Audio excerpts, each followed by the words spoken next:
ಎಲ್ರಿಗೂ ನಮಸ್ಕಾರ. ಮುಸ್ಸಂಜೆ ಮಾತುಕತೆ ಕಾರ್ಯಕ್ರಮಕ್ಕೆ ಸ್ವಾಗತ. ನಾನು ನಿಮ್ಮ ನಿರೂಪಕಿ ರಮ್ಯಾ ರಾಜಣ್ಣ. ಮುಸ್ಸಂಜೆ ಮಾತಲಿ ಮನಸ್ಸುಗಳು ಸಾಗಲಿ.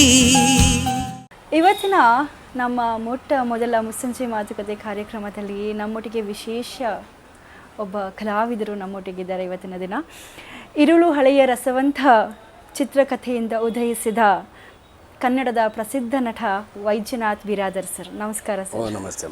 ಹೇಗಿದ್ದೀರಾ ಸರ್? ಆರಾಮಿದ್ದೀನಿ. ಈಗ ಎಕ್ಕ ಸಿನಿಮಾದಲ್ಲಿ ಎಲ್ಲೆಡೆ ನಿಮ್ಮ ಡ್ಯಾನ್ಸು ತುಂಬ ವೈರಲ್ ಆಗ್ತಿದೆ. ನೀವು ಡ್ಯಾನ್ಸ್ ಆಡಿರುವಂಥ ಒಂದು ಕ್ಲಿಪ್ ನೋಡಿದ್ದೀರಾ ಅನ್ಸುತ್ತೆ ಬಹುಶಃ. ನೋಡಿ, ಇಲ್ಲ ಮೇಡಮ್, ಅದು ಅಲ್ಲಿ ಇದಿಲ್ಲ, ಕ್ಯಾರೆಕ್ಟ್ರ್ ಇಲ್ಲ ಅದರಲ್ಲಿ ಸಾಂಗಲ್ಲಿ ಬೇಕು ಅಂಥೇಳಿ ಅವರು ಅಶ್ವಿನಿ ಮೇಡಮ್ ಅವರು ಇದು ಮಾಡಿದರು. ಹಾಗಾಗಿ ಅಲ್ಲಿ ಹೋಗಿ ಮಾಡಿದೆ. ಮತ್ತು ಅದು ನಮ್ಗೆ ಸ್ಟೆಪ್ಸ್ ಬರೋಲ್ಲ, ನಾವು ರಂಗಭೂಮಿಯಿಂದ ಬಂದವರು. ಅದು ಕರೆಕ್ಟಾಗಿ ಮ್ಯಾಚ್ ಮಾಡಿದ್ದೀರಾ ಸರ್? ಇಲ್ಲ ಮೇಡಮ್, ಅದು ಏನಾಯ್ತು, ನಮಗೆ ಈ ನಮ್ಮ ನಾಟಕ ಕಂಪ್ನಿಲಿ ಏನು ಮಾಡ್ತಾರೆ ಅಂದರೆ ಒಂದು ಸಾಂಗ್ ಹಾಕ್ತಾರೆ.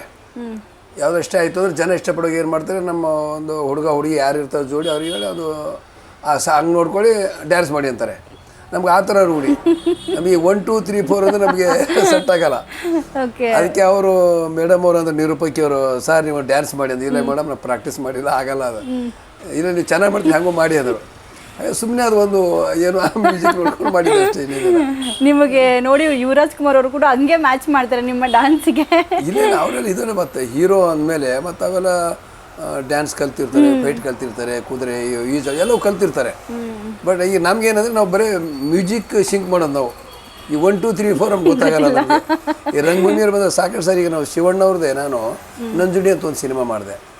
ಅವ್ರು ಸುಮಾರು 8 ಸಿನಿಮಾ ಮಾಡಿದೆ ಶಿವಣ್ಣವ್ರದ್ದು. ಮಾಡಿದಾಗ ನಾನಿದ್ದೆ, ಕರಿಬಸವರಿದ್ದರು, ಆಮೇಲೆ ಡಿಂಗ್ರಿಯವರಿದ್ದರು, ಹೀಗೆಲ್ಲ 3-4 ಜನ ನಾವು ಕಲಾವಿದರು ಇದ್ದೀವಿ. ಡ್ಯಾನ್ಸ್ ಮಾಸ್ಟರ್ ಅಂದರು, ಬನ್ನಿ ಅಣ್ಣ ಬನ್ನಿ ಅಣ್ಣ ಬನ್ನಿ ಸರ್ ಅಂದರು. ಅಲ್ಲಪ್ಪ ನನಗೆ ಏನು ಪದೇ ಸೀನಿ ನಾನು ಕರೆಸ್ತಾಯಿದ್ರು, ಒಬ್ಬರನ್ನ ಕರೆಸಿ ಹೆಂಗೆ ಕತೆ ಇದು ನೋಡಿ, ಅಲ್ಲಿ ಇದ್ದಾರೆ ಕಾಮಿಡಿ ಕಲಾವಿದರು ಅಂತೇಳಿ ಕರೆದ್ರು. ಅಲ್ಲಿ ಮಾಡಿದ್ರು, ಬನ್ನಿ ಬಿರಾದರ್ ಇಲ್ಲಿ ಅಂದರು ಶಿವಣ್ಣವರು. ಹೇಳಿ ಸರ್. ಡ್ಯಾನ್ಸ್ ಮಾಸ್ಟರ್ ಬಂದರು. ಸರ್ 1 2 3 ಅವರು 1 2 3 4 ಹೇಳ್ಬೇಡಿ ಅವರಿಗೆ, ಕಾಮಿಡಿ ಕರೆಯೋದು ಸರಿಯಾಗಿ ಅವ್ರಿಗೆ ಅಂದಾಗ ಅವ್ರು ಏನಂದ್ರು, ಒಂದು ಕೋಳಿದು ಒಂದು ಸಾಂಗ್ ಇತ್ತು, ಒಂದು ಕೋಳಿ ಸಾಂಗ್ ಬರುತ್ತೆ ಅದರಲ್ಲಿ, ನಂಜುಂಡಿ ಒಂದು ಕೋಳಿ ಸಾಂಗ್ ಇದೆ. ಬಂದಾಗ ಅವ್ರು ಬಂದರು, ಬಿರಾದರ್ ಒಂದು ಸುಮ್ಮನೆ ನೀವು ನೋಡಿ ನೀವು ಹೆಂಗೆ ಮಾಡ್ತಾರೆ ಮಾಡಿ ನೋಡೋಣ ಅಂದರು. ಸರಿ, ನಾಗರ ಇತ್ತು ಅವಾಗ, ಈಗಿನ ನಾಗರ ಇತ್ತು ಅವಾಗ. ನಾಗರ ಆದರೆ ಒಂದು ಸರಿ ನೋಡಿದೆ, ಹೋಗಿ ಮಾಡ್ತೀರಾ? ಮಾಡ್ತೀರಿ ಸರ್. ಅದು ಒಂದು ಈಗ ಮ್ಯೂಸಿಕ್ ಇತ್ತು, ಅದು ಕೊಕ್ಕೋ ಕೊಕ್ಕೋ ಒಕ್ಕೋ ಒಕ್ಕೋ ಒಕ್ಕೋ ಒಕ್ಕೋ ಅಂತಿದ್ದು. ಓಕೆ ಅಂದ್ಬಿಟ್ರು. ಹಾಗೆ ನಮಗೆ ಅದು. ಆಮೇಲೆ ಪಾಪ ಅವರು ಮತ್ತು ಅವರು ಇವರು ಬಂದರು. ಆಮೇಲೆ ನಮ್ಮ ಮುರಳಿ ಡ್ಯಾನ್ಸ್ ಮಾಸ್ಟರ್ ಅವ್ರು ಬಂದರು. ಅವ್ರು ಬಂದು ಸಾಥ್ ಕೊಟ್ಟು ಮತ್ತು ಒಂಚೂರು ಹುರಿ ತುಂಬಿಸಿದ್ರು ಅಷ್ಟೇ, ಇನ್ನೇನಿಲ್ಲ. ಹಾಗೆ ಡ್ಯಾನ್ಸ್ ಬರಲ್ಲ, ಬಟ್ ಆ ಟೈಮ್ಗೆ ಸಿಂಕ್ ಮಾಡ್ತೀರಾ ಹೇಗೋ ಹಾಗೆ. ಹೌದು, ಅಂದರೆ ಒಂದು ಆ ರಂಗಭೂಮಿ ಅದು ಏನಾಯ್ತು ಮೇಡಮ್, ಇನ್ನೊಂದು ಅಂದರೆ ಈ ರಂಗಭೂಮಿಯಲ್ಲಿ ಯಾರು ಕೆಲಸ ಮಾಡಿರ್ತಾರೆ ಅವರಿಗೆ ಸ್ವಲ್ಪ ಒಂದು ಇದು ಇರುತ್ತೆ. ಬಟ್ ತಪ್ಪು ಸರಿ ಆಗ್ಬೋದು, ಅದು ಬೇರೆ. ಬಟ್ ಸಿಂಕ್ ಮಾಡ್ತಾರೆ, ಆ ಒಂದು ನಾಲೆಜ್ ಇರುತ್ತೆ ಅವರಿಗೆ ರಂಗಭೂಮಿಯಲ್ಲಿ ಕೆಲಸ ಮಾಡಿ. ಓಕೆ ಸರ್, ಅದ್ರ ಬಗ್ಗೆ ನನ್ನ ಪ್ರಶ್ನೆ.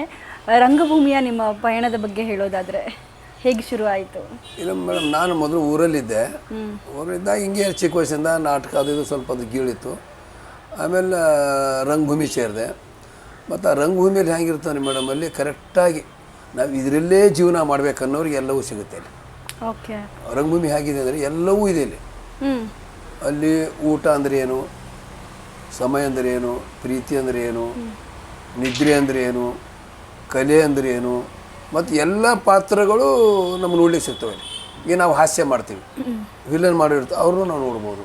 ದುಃಖದ ಪಾತ್ರ ಅವ್ರನ್ನೂ ನೋಡ್ಬೋದು. ಪ್ರತಿಯೊಂದು ಸಿಗುತ್ತೆ ಅಲ್ಲಿ. ಅಂದರೆ ಕರೆಕ್ಟಾಗಿ ಅಲ್ಲಿ ನಾವು ಇದರಲ್ಲೇ ಇರಬೇಕು ಅಂತ ನಾವು ನಿರ್ಧಾರ ಮಾಡಿ ಹೋಗ್ಬೇಕಲ್ಲಿ. ಈಗ ನಮ್ಗೆ ಅದೇ ನಮ್ಗೆ ಕಲಿಸಿದ್ದು ಜೀವನದ ಪಾಠ, ಅದೇ ಡ್ಯಾನ್ಸ್ ಗೊತ್ತಿಲ್ಲ ಅಂದರೆ ಮ್ಯೂಸಿಕ್ ಮಾಡಿದ್ರೆ ಸರಿ ಹೋಗ್ಬೋದು ಅಂತ ಒಂದು ಐಡಿಯಾ ಇರುತ್ತೆ. ಆಗ ನಮ್ಗೆ ರಂಗಭೂಮಿನ ಎಲ್ಲ ಪಾಠ ಕಲಿಸಿದೆ. ಸಮಯ, ಜೀವನ, ಹಣ ಅಂದರೆ ಏನು, ಪ್ರೀತಿ ಅಂದರೆ ಏನು, ಜನ ಅಂದರೆ ಏನು, ಕಲೆ ಅಂದರೆ ಏನು, ಎಲ್ಲವೂ ಕಲಿಸ್ಕೊಡುತ್ತೇನೆ. ಅಲ್ಲಿಂದ ಬಂದವ್ರಿಗೆ ಅಂತ ಎಲ್ಲವೂ ಒಂಚೂರು ಗೊತ್ತಿರುತ್ತೆ, ಬಟ್ ಒಬ್ರು ಹೇಳ್ಕೊಡೋರು ಬೇಕಷ್ಟೇ. ರಂಗಭೂಮಿಗೆ ಯಾಕೆ ಹೋಗಬೇಕು ಅಂತ ನಿಮ್ಗೆ ಅನಿಸ್ತು ಸರ್? ಮೇಡಮ್, ನಾನು ಊರಲ್ಲಿದ್ದಾಗ ನಮ್ಮಲ್ಲಿ ಜಾತ್ರೆ ಆಗುತ್ತೆ ಪ್ರತಿ ವರ್ಷ. ಯುಗಾದಿ ಮಾಡಿ ಒಂದು 12 ದಿವಸಕ್ಕೆ ಒಂದು ಮಹದೇಶ್ವರನ ಜಾತ್ರೆ ಆಗುತ್ತೆ. ಅಲ್ಲಿ ನಾವೇನು ಮಾಡ್ತಿದ್ದೆ, ಅವಾಗ ಎಲ್ಲರೂ ಸೇರ್ಕೊಂಡು ಕೋಲಾಟ, ಡಪ್ಪಿನಾಟ, ನಮ್ಮಲ್ಲಿ ಏನು ಮಾಡ್ತೀವಿ, ಎಲ್ಲರಿಗೆ ಒಂದು ರಾಮಾಯಣ ಮಹಾಭಾರತ ಹೀಗೆಲ್ಲ ಇದು ಮಾಡ್ತಾರೆ. ಅದು ಸ್ವಲ್ಪ ಚಿಕ್ಕ ವಯಸ್ಸಿನ ಅದು ಇತ್ತು ನನಗೆ. ಭಜನೆ, ಕೀರ್ತನೆ, ಕುಣೆ ಸ್ವಲ್ಪ ಚಿಕ್ಕ ವಯಸ್ಸಿನ ಇತ್ತದು. ನಾವು ದನ ಕಾವಿಗೆಲ್ಲ ಹೋಗೋದು, ಗಿಡದಿಂದ ಜಿಗಿಯೋದು ಅವೆಲ್ಲ ಇತ್ತದು. ಆಯಿತು. ನಮ್ಮ ಕಡೆ ಏನಂದರೆ, ನಮ್ಮ ಕಡೆ ಈ ಹಿಂದಿ ಜಾಸ್ತಿ, ಬೀದರ್ ನಮ್ಮದು. ಅಲ್ಲಿ ನಾವು ಆವಾಗ ನಮ್ಮ ಕನ್ನಡ ಪಿಕ್ಚರಲ್ಲಿ ಶುರುವಾಗಿದ್ದರೆ ಅಣ್ಣವ್ರದ್ದು ಬಂಗಾರದ ಮನುಷ್ಯ, ಆಮೇಲೆ ಲೋಕೇಶ್ ಅವ್ರದ್ದು ಭಕ್ತ ಶ್ರೀಯಾಳ, ಆಮೇಲೆ ಅಣ್ಣವ್ರ ಸಂಪತ್ತಿಗೆ ಸವಾಲು ಅಲ್ಲೆಲ್ಲ 100 ದಿನ ಹೋಯಿತು. ಆವಾಗಿಂದ ನಮ್ಮಲ್ಲಿ ಇಲ್ಲಿ ಕನ್ನಡ ಸಿನಿಮಾ ಹೋಗ್ಲಿಕ್ಕೆ ಶುರುವಾದಲ್ಲಿ ಮೊದಲು ಆ ಕಡೆ ಆ ಭಾಗಕ್ಕೆಲ್ಲ ಹಿಂದಿನೇಲಿ. ಈಗ ನಾವು ಏನೇ ಡ್ಯಾನ್ಸ್ ಮಾಡಬೇಕಾದ್ರೆ ಅದ್ರ ಮೊದಲು ಏನೇ ನಾವು ಡ್ಯಾನ್ಸ್ ಮಾಡ್ಬೇಕಾದ್ರೆ ಹಿಂದಿ ಹಾಡುಗಳು ತೊಗೊಂಡೇ ಮಾಡಬೇಕು. ಅವ್ರು ಅಮಿತಾಬ್ ಬಚ್ಚನ್ ಅವ್ರು ಇರ್ಬೋದು, ರಾಜೇಂದ್ರ ಕುಮಾರ್ ಇರ್ಬೋದು, ಧರ್ಮೇಂದ್ರ ಅವ್ರು ಇರ್ಬೋದು. ಕನ್ನಡ ಕಡೆ ತುಂಬ ಇರಲಿಲ್ಲ, ಕಮ್ಮಿ ಇದ್ರೂ ಕಮ್ಮಿ ಇತ್ತು ಅವಾಗ. ಯಾವಾಗ ಅಣ್ಣವ್ರದ್ದು ಬಂಗಾರದ ಮನುಷ್ಯ 100 ದಿನ ಹೋಯಿತು, ಸಂಪತ್ತಿಗೆ ಸವಾಲು 100 ದಿನ ಹೋಯಿತು, ಭಕ್ತ ಶ್ರೀರಾಮ್ ಆವಾಗಿಂದ ಕಾರಣಕ್ಕೂ ಅಲ್ಲಿ ಆ ಕಡೆ ಮತ್ತು ಈ ಕಡೆ ನಾವು ತಿರ್ಕೊಂಡ್ಬಿಟ್ಟಿವಿ. ಈಗಲೂ ಕೂಡ ನಾವು ನಾಟಕ ಮೇಲೆ ಹೋದರೆ ಆ ಕಡೆ ಕನ್ನಡ ಸಾಂಗು ಹಾಡಬೇಕು, ಹಿಂದಿ ಸಾಂಗು ಹಾಡಬೇಕು, ಎಲ್ಲ ಅಭಿಮಾನಿಗಳಿದ್ದಾರೆ. ಹೀಗಾಗಿ ನಾಟಕದಲ್ಲೂ ಕೂಡ ಅದನ್ನೆಲ್ಲ ನಾವು ಬಳಸ್ಕೊಂಡಿವರ. ನಿಮ್ಮ ಮೊದಲ ಗುರುಗಳು ಯಾರು ಸರ್ ಅಲ್ಲಿ? ಬಣ್ಣ ಹಚ್ಚಿದ ನಂಜುಂಡಯ್ಯ ಸ್ವಾಮಿ ಅಂತೇಳಿ ಅವ್ರ ಮ್ಯಾನೇಜರು. ಆಮೇಲೆ ಒಳ್ಳೆ ಇದು ದುಡ್ಡು ಕೊಡೋದು ಏನಾದರೂ ಇತ್ತ ಸರ್ ಆಗ? ಇಲ್ಲ, ಅವಾಗ ಈಗ ನಾಟಕ ಕಂಪ್ನಿಯ ದುಡ್ಡು ಕೇಳಲ್ಲ. ಬಟ್ ಈಗಲೂ ಈಗ ನಾಟಕ ಕಂಪ್ನಿಯವ್ರು ಕೆಲವು ಅನೌನ್ಸ್ ಮಾಡಿದ್ರು, ಈಗಲೂ ಯಾರಾದರೂ ನೀವು ಕಲಾವಿದರು ಆಗಬೇಕನ್ನೋರಿದ್ರೆ ನಮ್ಮ ಕಂಪ್ನಿಗೆ ಬನ್ನಿ, ಊಟ ತಿಂಡಿ ಕಾಪಿ ಎಲ್ಲ ನಾವು ನೋಡ್ಕೋತೀವಿ, ಏನೋ ನಾವು ಒಂದು ಕಲೆಕ್ಷನ್ ಚೆನ್ನಾದರೆ ನಾವು ಒಂಚೂರು ಏನೋ ಹೆಲ್ಪ್ ಮಾಡ್ತೀವಿ. ಈಗಲೂ ಹೇಳಿದ್ದಾರೆ. ಈಗ ಮೊನ್ನೆ ಜೋರಿಗೆ ರಾಜಣ್ಣ ಅಂತ ಹೇಳಿದ್ದಾರೆ, ಅದು 2-3 ಕಂಪ್ನಿ ಇದೆ. ಅವರು ಕೂಡ ಹೇಳಿದ್ರು ಯಾರು ನಮ್ಮ ಕಂಪ್ನಿ ಬರೋರು ಬರ್ಬೋದು. ಅವ್ರು ಟಿ ವಿ ಮಾಧ್ಯಮದ ಮೂಲಕ ಅವ್ರು ಹೇಳಿದರು. ಓಕೆ, ಬಟ್ ಆಗ ನೀವೇನು ದುಡ್ಡು ಕೊಟ್ಟು ಹೋಗೋದಿರಲಿಲ್ಲ? ಇಲ್ಲ, ದುಡ್ಡು ಕೊಟ್ಟು ಹೋಗೋದಿರಲಿಲ್ಲ. ಬಟ್ ಅವಾಗೇನಲ್ಲಿ ಪಾತ್ರ ಕಲಿಯೋರಿಗೆ ಭಾಳ ಚಂದ ಅಲ್ಲಿ. ಅಲ್ಲ, ಪ್ರತಿನಿತ್ಯ ಏನಾಗುತ್ತೆ, ಈಗ ನಮ್ಮಲ್ಲೊಂದು 8, 6, 10 ನಾಟಕ ಸ್ಟಾಕ್ ಇದೆ. ನಾಟಕ ಕಂಪ್ನಿ ಮಾಲೀಕರು ಏನು ಮಾಡ್ತೀರ ಅವಾಗ ಅಂದರೆ, ಎಷ್ಟೇ ನಾಟಕ ರೆಡಿ ಇದ್ದರೂ ಆ ಗ್ಯಾಪಲ್ಲಿ ಮಧ್ಯಾಹ್ನ ನಾವು 11 ಗಂಟೆಗೆ ನಾವು ಪ್ರಾಕ್ಟೀಸ್ ಮಾಡಬೇಕು, 2 ಗಂಟೆವರೆಗೂ ಹೊಸ ನಾಟಕ ನಾವು ಕಲಿಬೇಕು. ನಾವು ಸ್ಟಾಕ್ ಮಾಡಬೇಕು. ಈ ಒಂದು ಊರಿಗೆ ಹೋಗಿದ್ರೆ ಬರೀ ಪದೇ ಅದೇ ನಾಟಕ ಆಡಿದೆ ನಾವು ನೋಡಿದ್ದೀವಿ ಅಂತಾರೆ ಜನ. ಅಂದರೆ ಮತ್ತೊಂದು ಬೇರೆ ಎಲ್ಲ ನಾಟಕ ಕಲಿಬೇಕಲ್ಲ ನಾವು. ನಿಮ್ಮ ನಾಟಕದ ಜೀವನದ ಮಧ್ಯೆ ನಿಮ್ಮ ಒಂದು ಅಕ್ಷರಾಭ್ಯಾಸ, ಓದಿನ ಬಗ್ಗೆ ಒಂಚೂರು ಹೇಳೋದಾದರೆ ಸರ್? ಇಲ್ಲ ಮೇಡಮ್, ನಾನು ಓದಿದ್ದು 3ನೇ ಕ್ಲಾಸು. ವಿದ್ಯಾಭ್ಯಾಸ ಅಷ್ಟೇ. ನಾವು ಚಿಕ್ಕ ವಯಸ್ಸಲ್ಲಿ ದನ ಕಾಯ್ದಿದ್ದು, ಹಳ್ಳಿ ರೈತಾಪಿ ಕುಟುಂಬದಿಂದ ಬಂದವರು, ಹಳ್ಳಿಯಲ್ಲಿ ಓಡಾಟ ಈ ಎಲ್ಲ. ಬಟ್ ಏನಂದರೆ ನಾವು ಯಾವಾಗ ನನಗಿದೈತೆ, ಯಾವಾಗ ನಾನು ನಾಟಕ ಕಂಪ್ನಿ ಸೇರಿದಾಗ ಅಲ್ಲಿ ಕೆಲವೊಂದು ಇಂಗ್ಲೀಷ್ ಪಾತ್ರ ಮಾಡೋದು ಬಂದುಬಿಡ್ತಲ್ಲಿ, ಕಾಮಿಡಿ ಬಂದಾಗ ಅವರು ನಂಜುಂಡಯ್ಯ ಸ್ವಾಮಿ ಅಂತ ಅವರು ಅಂದರು, ವೈಜನಾಥ್ ಹೆಂಗೆ ಇಂಗ್ಲೀಷ್ ನಿಂಗೆ ಬರುತ್ತೆ ಹೆಂಗೆ ಅಂದರೆ ನನಗೆ ಗೊತ್ತಿಲ್ಲ ಅಂದೆ. ಇಲ್ಲಪ್ಪ ನೀ ಕಲೀಲೇಬೇಕು, ಈಗ ಮುಂದಿನ ತಿಂಗಳು ಅದೇ ಪ್ರಾಕ್ಟೀಸ್, ಸ್ವಲ್ಪ ಇಂಗ್ಲೀಷ್ ಮಧ್ಯೆ ನೀ ಮಾತಾಡಬೇಕು, ಕಾಮಿಡಿಗೆ ಬೇಕದು ಅಂದರು. ಏನು ಮಾಡಿ ಅವರು ಒಂದು ಪುಸ್ತಕ ತಗೋ ಅಂತೇಳಿ ಆವಾಗ ಒಂದು ಗದಗದ ಒಂದು ಬುಕ್ ಇತ್ತು, 5 ರೂಪಾಯಿ ಸಿಗ್ತಿತ್ತು ಅವಾಗ. ಅದು ತೊಗೊಂಡೆ. ಅದೆಲ್ಲ ಕಮ್ ಅಂದ್ರೆ ಏನು, ಗೋ ಅಂದ್ರೆ ಏನು ಇವೆಲ್ಲ ಕಲಿತೆ ಅಲ್ಲಿ. ನಾನು ಕೆಲವೊಂದು ಏನು ಮಾಡಿದೆ ಅಂದರೆ, ಪಾತ್ರ ಮಾಡುವಾಗ ಕಮ್ ಅನ್ನೋದಕ್ಕೆ ಕಮ್ ಹಿಂಗೆ ಅಂತಿದ್ದೆ ನಾನು. ಕಾಮಿಡಿಯಾಗಿ ಹೋಯ್ತು. ಬಟ್ ಎಲ್ಲರೂ ಏನಂದ್ರೆ ಕಾಮಿಡಿ, ಬಟ್ ನನಗೆ ಕನ್ಫ್ಯೂಷನ್. ಬಟ್ ನೋಡೋರಿಗೆ ಅದು ಕಾಮಿಡಿ. ಆಗ ಅಲ್ಲಿಂದ ಸ್ವಲ್ಪ ನಾನೀಗ ಇಂಗ್ಲೀಷ್ ಗೊತ್ತಾಯಿತು. ಈ ಕಮ್, ಗೋ, ಕಾಪಿ ಇವರು ಮಾಮೂಲಿ ಜನರಲ್ಲು. ಸ್ವಲ್ಪ ಬೆಂಗಳೂರಿಗೆ ಬಂದಮೇಲೆ ಸ್ವಲ್ಪ ಇಲ್ಲಿ ಇಂಗ್ಲೀಷ್ ಎಲ್ಲ ಬಳಕೆ ಜಾಸ್ತಿ ಇಲ್ಲ. ಬೆಂಗಳೂರಿಗೆ ಬಂದರೆ ಸ್ವಲ್ಪ ಅದು ಹಿಡ್ತಾ ಸಿಗ್ತದೆ. ಓಕೆ, ನೋಡಿ ಇದ್ರ ಮುಖಾಂತರ ನೀವು ಅದನ್ನು ಅಭ್ಯಾಸ ಮಾಡ್ಕೊಳ್ಳೋ ಥರ ಆಯಿತು. ಐ ಮೀನ್ ಪಾತ್ರಕ್ಕೋಸ್ಕರ. ಇಲ್ಲ ಮೇಡಮ್, ಇಲ್ಲಿ ಏನಾಗುತ್ತೆ, ಕಲಾವಿದನಿಗೆ ನಾವು ಕಲ್ತಿದ್ದನ್ನು ಉಪಯೋಗ ಆಗುತ್ತೋ ಇಲ್ಲೋ ಗೊತ್ತಿಲ್ಲ, ಬಟ್ ನಾವು ಕಲ್ತು ರೆಡಿ ಇರಬೇಕು. ಈಗ ಯಾವುದೋ ಒಂದು ಕಲ್ತೀವಿ, ನಾಳೆ ನಾವು ನಮಗೆ ಯಾವುದೋ ಒಂದು ಜಿಲ್ಲೆ ಭಾಷೆ. ಈಗ ನಮ್ಮಲ್ಲಿ ಏನಾಗುತ್ತೆ ಅಂದರೆ, ಈಗ ಬೆಳಗಾಂ ಭಾಷೆ, ರಾಯಚೂರು ಭಾಷೆ ಸ್ವಲ್ಪ ಮಾತಾಡೋದು ಕಷ್ಟ.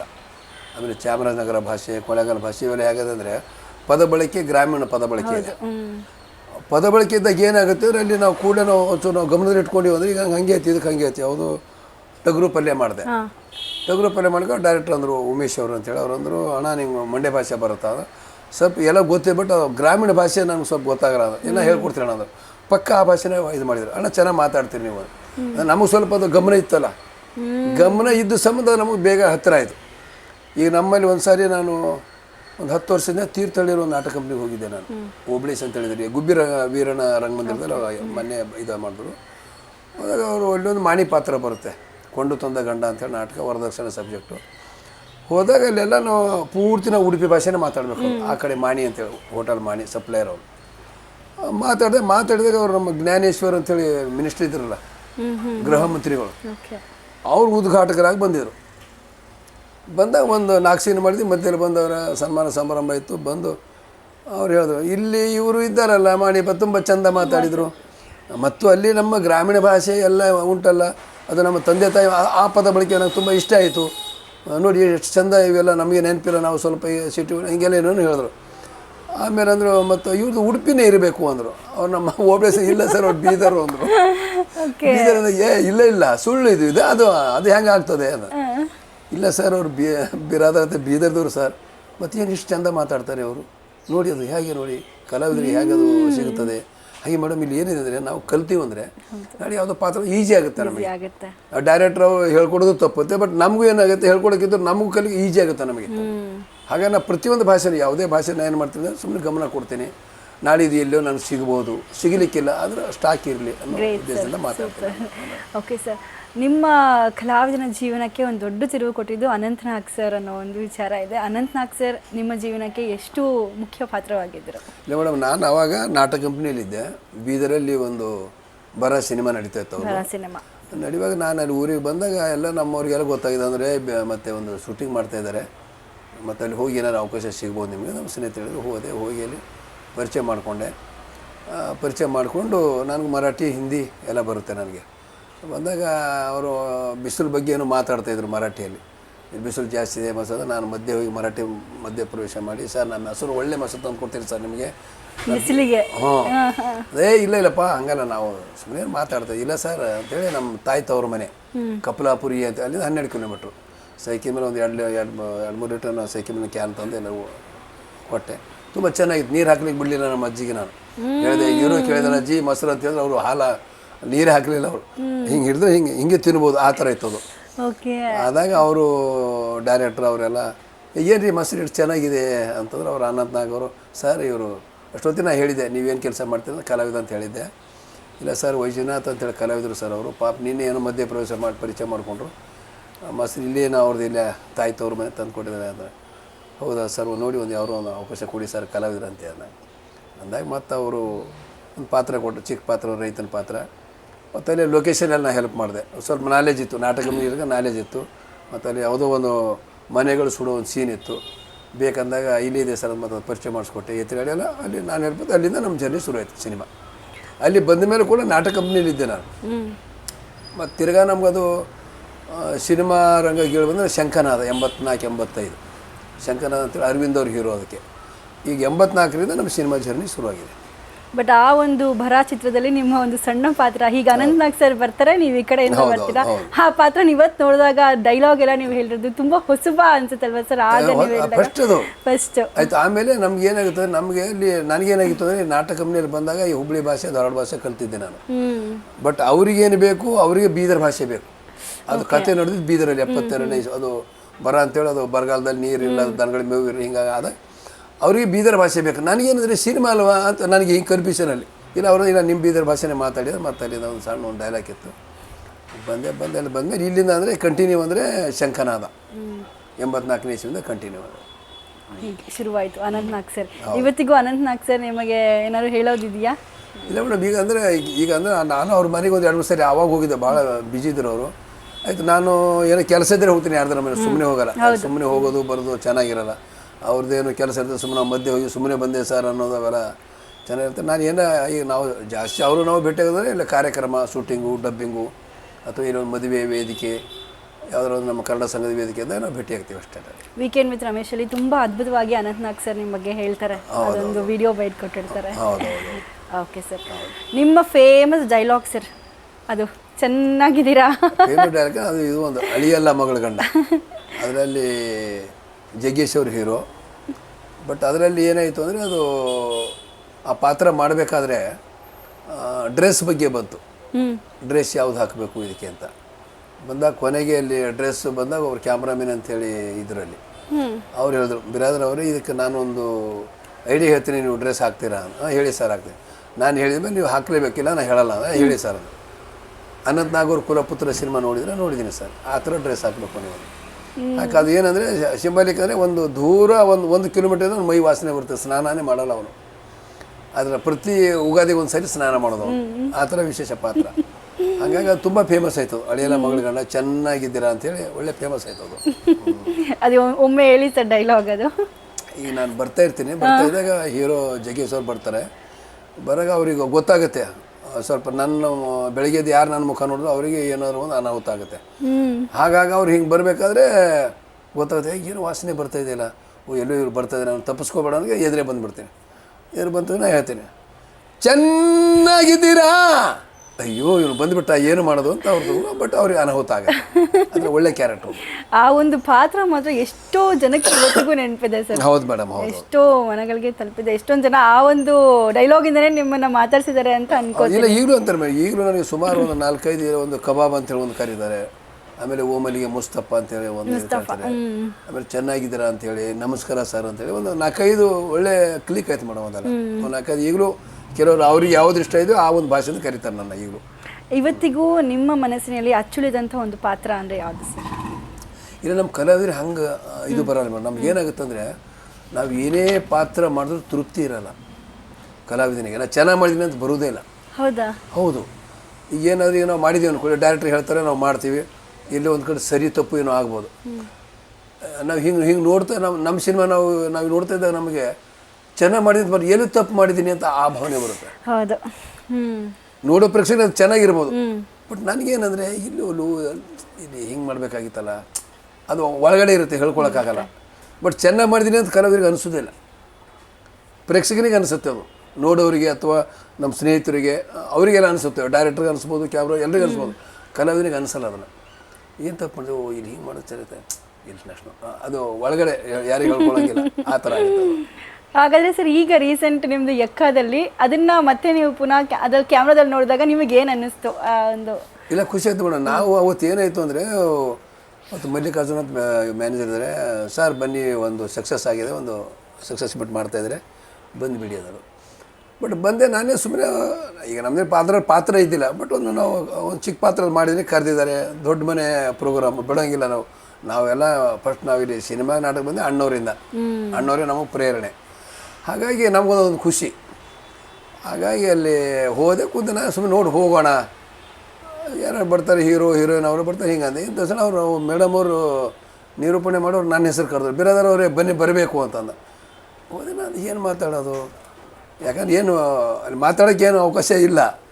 ನಾನು ಹೇಳಿ, ಸರ್ ಯಾವ ಪಾತ್ರ ಯಾವ ಡ್ಯಾನ್ಸ್ ಮಾಡಿದ್ದೀನಿ, ನೀವು ಇಲ್ಲಿಯೂ ಡ್ಯಾನ್ಸ್ ಮಾಡಿ ಅಂದರು. ಮೇಡಮ್ ಡ್ಯಾನ್ಸ್ ಪ್ರಾಕ್ಟೀಸ್ ಮಾಡಿಲ್ಲ ಅಂತ. ಇಲ್ಲ, ಹೆಂಗೋ ಮಾಡ್ತೀರ, ಚೆನ್ನಾಗಿ ಮಾಡ್ತೀರ ಕೇಳಿದ್ದೀನಿ, ಮಾಡಿದ್ರು. ಅದು ಮಾಡಿ. ಬಟ್ ಈ ಥರ ಇಷ್ಟು ಎಲ್ಲ ಕಡೆ ಮುಟ್ಟುತ್ತೆ ಅನ್ನೋದು ನಂಗೆ ಅದು ಐಡಿಯಾ ಇಲ್ಲ. ಆಮೇಲೆ ನಾನು ಮಾಡಿದೆ ಮಾಡೋ ಮತ್ತು ಪಾಪ ಅವರು ಅವರು ಬಂದರು, ಮತ್ತು ಈಚೆ ಹೀರೋಯಿನ್ ಅವರು ಸಂಜನವರು ಅವರು ಬಂದರು, ಮತ್ತು ಮುರಳಿ ಮಾಸ್ಟರ್ ಅವರು ಬಂದರು. ನಮ್ಗೆ ಇನ್ನೂ ಖುಷಿ ಆಯಿತು. ಅವತ್ತು ನಮ್ಗೆ ಖುಷಿ ಹೆಚ್ಚಾಗಿದೆ. ಯಾಕಂದರೆ ಅಣ್ಣವರಿಂದನೇ ನಾನು ರಂಗಭೂಮಿ ಸೇರಿದ್ದು. ಅಣ್ಣವ್ರದ್ದು ಒಂದು ಬುಕ್ ಲೇಖನದಲ್ಲಿ ಅದು ಅವರು ಕಥಾನಾಯಕನ ಕಥೆ ಅಂತ ಒಂದು ಅಣ್ಣವ್ರದ್ದು ಇದು ಬರ್ತಿತ್ತು, ಕಥೆ ಬರ್ತಿತ್ತು. ಪ್ರಜಾಮತ, ಸುಧಾ, ಮಯೂರ, ವಿಜಯ ಚಿತ್ರ, ಅವಾಗೆಲ್ಲ ಕೆಲವು ಬುಕ್ಗಳು ಬರೋದು. ಅದನ್ನು ಓದಿ ನಾನು ಇದಾಯಿತು. ನನಗೇನು ಅನ್ನಿಸ್ತು ಅಂದರೆ, ನನಗೆ ನೋಡಿ ಅವ್ರ ಜೊತೆ ಒಂದು ಚಿಕ್ಕ ಪಾತ್ರ ಮಾಡಿದೆ ನಾನು, ಭಾಗ್ಯಲಕ್ಷ್ಮಿ ಬಾರಮ್ಮ. ಮತ್ತು ಶಿವಣ್ಣವ್ರ ಜೊತೆನೂ ಪಾತ್ರ ಮಾಡಿದೆ, ರಾಘವೇಂದ್ರ ರಾಜ್ಕುಮಾರ್ ಜೊತೆನೂ ಪಾತ್ರ ಮಾಡಿದೆ, ಪುನೀತ್ ಅವ್ರ ಜೊತೆ ಪಾತ್ರ ಮಾಡಿದೆ. ಮತ್ತು ಇವರು 3ನೇ ತಲೆಮಾರು. ನಾನು ಖುಷಿಯಾಗಿದ್ದು ಅದು, ಇನ್ನೇನಲ್ಲ. ಹೌದು ಸರ್. ಆ ಒಂದು ಖುಷಿ ನನಗೆ ಅವತ್ತು ಒಂಥರ ಗೊತ್ತಾಗಿಲ್ಲ. ಅದೇ ಏನಪ್ಪ ಹೀಗೆಲ್ಲ. ಆಮೇಲೆ ನಾನು ಹೇಳಿದೆ, ನಾನು ಸುದೈವ ಇದು. ಯಾಕಂದರೆ ಒಂದೇನಾಗುತ್ತೆ ಮೇಡಮ್, ಇಲ್ಲಿ ಕಲಾವಿದನಿಗೆ ಒಂದು ಸಣ್ಣ ಪುಟ್ಟ ಪಾತ್ರಗಳು ಸಿಗೋದೇ ಕಷ್ಟ. ಆದರೆ ಒಂದು 3 ತಲೆಮಾರು, ಒಂದು ದೊಡ್ಡ ಮನೆ, ಒಂದು ಆ ಕಂಪ್ನಿ ವಜ್ರೇಶ್ವರಿ ಕಂಬೈನ್ಸ್ ಅಂದರೆ ಇವತ್ತು 50 ವರ್ಷ ಆಗಿದೆ. ಅಂಥ ಕಡೆ ನಾನು 3 ಜನರೇಷನ್ ಅವ್ರ ಜೊತೆ ಪಾತ್ರ ನಮ್ಮ ಸುದೈವ ಅಂದ್ರೆ ಇನ್ನೇನು ಮೇಡಮ್ ಅದನ್ನು. ಹಾಗೆ ಅವತ್ತು ನನಗೇನು ಸ್ವಲ್ಪ ಖುಷಿ ಜಾಸ್ತಿ ಆಗಿತ್ತು ಅವತ್ತು. ಸರ್, ಅಣ್ಣವ್ರ ಬಗ್ಗೆ ಹೇಳ್ತಿದ್ರಿ, ಅವರ ಯಾವ ಪಾತ್ರ ನೋಡಿ ನೀವು ಇನ್ಸ್ಪೈರ್ ಆಗಿದ್ದು, ಮತ್ತು ಅವ್ರದ್ದು ಯಾವ್ದಾದ್ರು ಒಂದು ಡೈಲಾಗ್ ಇದ್ದರೆ ನೀವು ತುಂಬ ಇಷ್ಟಪಡುವಂಥದ್ದು? ಇಲ್ಲ ಮೇಡಮ್, ಡೈಲಾಗ್ಗಿಂತಲೂ ನನಗೆ ಅವ್ರು ಇದಾಗಿದೆ ಬಂಗಾರದ ಮನುಷ್ಯ ಒಂದು ಸಿನಿಮಾ. ನಾನು ಅದು ನೋಡಿ, ನಾನು ನಮ್ಮ ಅಜ್ಜಿ ಮನೆಯಲ್ಲಿದ್ದೆ, ಸೋದರಮ್ಮನ ಮನೆಯಲ್ಲಿ. ಅದೇನಾಯಿತು, ಸಿನಿಮಾ ನೋಡೋಕೆ ಹೋದೆ. ಅಲ್ಲೊಂದು ಊಟದ ಸೀನ್ ಇದೆ. ಅಣ್ಣವ್ರು ಊಟಕ್ಕೆ ಕುಂತಿರ್ತಾರೆ, ವಜ್ರಮುನಿಯವರು ಬಂದು ಎಬ್ಬಿಸ್ತಾರೆ, ಎದುರು ತಟ್ಟೆ ಮುಂದೆ, ಏನು ಬಂದು ತಿನ್ನೋಕೆ ಬಂದುಬಿಟ್ಟ, ಏನು ದೊಡ್ಡದು ಅಂತ ಎದ್ಬಿಟ್ಟಾಗ ಅವ್ರು, ಅದು ಅಣ್ಣವ್ರದ್ದು ಏನಿದ್ರೆ ಕೈಯಲ್ಲಿ ಹಿಂಗೆ ಅನ್ನ ಇರುತ್ತೆ. ಅನ್ನ ಇನ್ನೇನು ಹಿಂಗೆ ಹಾಕೋಬೇಕು. ಹಿಂಗೆ ನೋಡಿ ಏನು ಮಾಡ್ತಾರೆ ಅಂದರೆ, ಅದು ಹಿಂಗೆ ಬಿಟ್ಟು ಕೈ ತೊಗೋದು. ಅದು ನನಗೆ ಒಂಥರ ಹಿಂಸೆ ಆಗ್ಬಿಡ್ತು. ಈಗ ಇಷ್ಟು ಕಷ್ಟಪಟ್ಟು, ಅಂದರೆ ಈ ಸಿನಿಮಾ ಅಂತ ನಮ್ಗೆ ಅವಾಗ ಅಷ್ಟು ಇದು ಇರಲಿಲ್ಲ. ಏನು ಅವ್ರು ಅಷ್ಟು ಕಷ್ಟಪಟ್ಟು ಬಾವಿ ಮಾಡಿದ್ದಾರೆ, ನೀರು ಹಾಯಿಸಿದ್ದಾರೆ, ಇಷ್ಟೆಲ್ಲ ಬೆಳೆಸ್ತಾರೆ, ಏನು ಅವ್ರು ಊಟಕ್ಕೆ ಎಬ್ಬಿಸಿಬಿಟ್ರಲ್ಲ ಇವರು. ಆ ಒಂದು ನನಗೆ ಅದು ಫೀಲಿಂಗ್ ಶುರು ಆಗ್ಬಿಡ್ತು ನನಗೆ. ಅವ್ರು ಆ ಮಾಡುವ ಒಂದು ಭಾವನೆ ಇದೆ ಅಣ್ಣವ್ರದ್ದು. ಆ ಕೈಯಲ್ಲಿ ಅನ್ನ ಇದೆ, ಅನ್ನ ಕೆಳಗೆ ತಟ್ಟೆಯಲ್ಲಿ ಬೀಳ್ತಾ ಇದೆ, ಈಗ ನೋಡ್ತಾ ಇದ್ದಾರೆ, ಮತ್ತು ಅವ್ರಿಗೆ ಕೋಪ ಇಲ್ಲ. ಒಂಥರ ಸೀನ್ ಅದು ನೋಡೋರಿಗೆ ಒಂಥರ ಕರಳಿಗೆ ಹಿಂಡು ಬಿಡುತ್ತದು. ಏನು ಮಾತಾಡೋರು, ಬೈ ಕೈ ತೊಗೊಂಡು ಹೋಗ್ತಿರ್ತಾರೆ ಅಷ್ಟೆ. ನನಗೇನು ಅನ್ನಿಸ್ತು, ನಾನು ನಮ್ಮ ಸೋದರಮ್ಮನ ಮನೇಲಿದ್ದೀನಿ, ನನಗೊಂದು ದಿವಸ ಹಿಂಗೆ ಅಂದ್ಬಿಟ್ರೆ ಅಂದು ಆ ಫೀಲ್ ಬಂದ್ಬಿಟ್ಟು ನನಗೆ. ಅಯ್ಯೋ ಆ ಫೀಲ್ ಬಂದ್ಬಿಟ್ಟು ನಾನು ಒಂದು 15 ದಿವಸ ನನ್ನ ಮನೆ ಬಿಟ್ಬಿಟ್ಟೆ. ಆಮೇಲೆ ನಮ್ಗೆ ಯಾರೂ ಏನಂದಿಲ್ಲ, ನಮ್ಮ ತಾಯಿ ತವ್ರ ಮನೆ ಅದು. ಒಂದು ವಾರ ಆದಮೇಲೆ ಗುಂಗು ಶುರು ಆಯಿತು. ಏನು ಹಿಂಗೆ ನಾನು ಹಿಂಗೆ ಎಬ್ಬಿಸಿಬಿಟ್ರೆ ಯಾಕೆ ಅದಕ್ಕೆ ಮೊದಲು ಹೋಗೋದು ಒಳ್ಳೇದಲ್ವ, ಈ ಭಾವನೆ ಬಂದುಬಿಡ್ತದೆ. ನನಗೆ ಚಿಕ್ಕ ವಯಸ್ಸು ಅವಾಗೇನು ಏನೋ ಒಂದು 18 ವಯಸ್ಸು ಅಷ್ಟೇ, 17-18 ವಯಸ್ಸು. ಯಾರು ಅಂದರು, ಯಾಕೋ ಮಂಕಾಗಿದೆಯಾ, ಏನು ಹುಷಾರಿಲ್ಲ, ಹಂಗೆ ಇಲ್ಲ ಏನಿಲ್ಲ, ಯಾಕೋ ಒಂಥರ ಇದೆಯಲ್ಲ, ಏನಿಲ್ಲ ನನಗೇನು ಒಟ್ಟು ಮನೆ ಬಿಡಬೇಕಷ್ಟೆ. ಆ ಪಾತ್ರ ನಿಮ್ಮನ್ನು ಅಷ್ಟು ನನಗೇನಂದರೆ ಈ ಥರ ಎಬ್ಬಿಸ್ಬೇಕಿದ್ದು ನಾನು ಎದ್ದು ಹೋಗೋದು ಒಳ್ಳೆಯದಲ್ಲ ಆ ಭಾವನೆ. ಹಿಂಗೇನಾರು ಅವ್ರು ಅಂಥವ್ರು ಎಲ್ಲೋ ಗೊತ್ತು, ಬಟ್ ಹಿಂಗೆ ಅನ್ನೋ ಮುಂಚೆ ನಾನು ಎದ್ದು ಹೋಗ್ಬಿಟ್ಟೆ. ಆಮೇಲೆ ಕೊನೆಗೆ ನಮ್ಮ ತಾಯಿಗೆ ಹೇಳಿದೆ ನಾನು, ಇಲ್ಲಮ್ಮ ನಾನು ಊರಿಗೆ ಬಂದುಬಿಡ್ತೀನಿ. ನಾನು ಯಾಕೆ ಇಲ್ಲ, ನಾನು ಊರಲ್ಲೇ ನಾನು ಕೆಲಸ ಮಾಡ್ತೀನಿ, ಏನು ಬೇರೆ ಕೆಲಸ ಅಲ್ಲಿ ಬೇಡ. ಯಾರು ಏನೂ ಅಂದಿಲ್ಲ. ನಮ್ಮ ತಾಯಿ ಬಂದು ಯಾಕೋ ಊರಿಗೆ ಬರ್ತಾ ಅಂತ ಇದ್ದೇನೆ ಅಂತ ಎಲ್ಲರಿಗೂ ಏನಾಗಿದೆ ಏನೂ ಇಲ್ಲ, ಯಾರಿಗೂ ಹೇಳಿಲ್ಲ. ನಾನು ಊರಿಗೆ ಬರಬೇಕು, ಊರಿಗೆ ಬರ್ತೀನಿ ನಾನು, ಅಷ್ಟು ನನಗದು ಆ ಪಾತ್ರ ಆಳವಾಗಿ ಅವರ ನಟನೆ ನಮ್ಮನ್ನು. ಇಲ್ಲ ಮೇಡಮ್, ಇಲ್ಲಿ ಏನಾಗುತ್ತೆ ಅಂದರೆ ನಾವೆಲ್ಲ ಈಗ ನೋಡಿ ಅವರೆಲ್ಲ ಎಂತೆಂಥ ಪಾತ್ರ ಮಾಡಿದ್ದಾರೆ.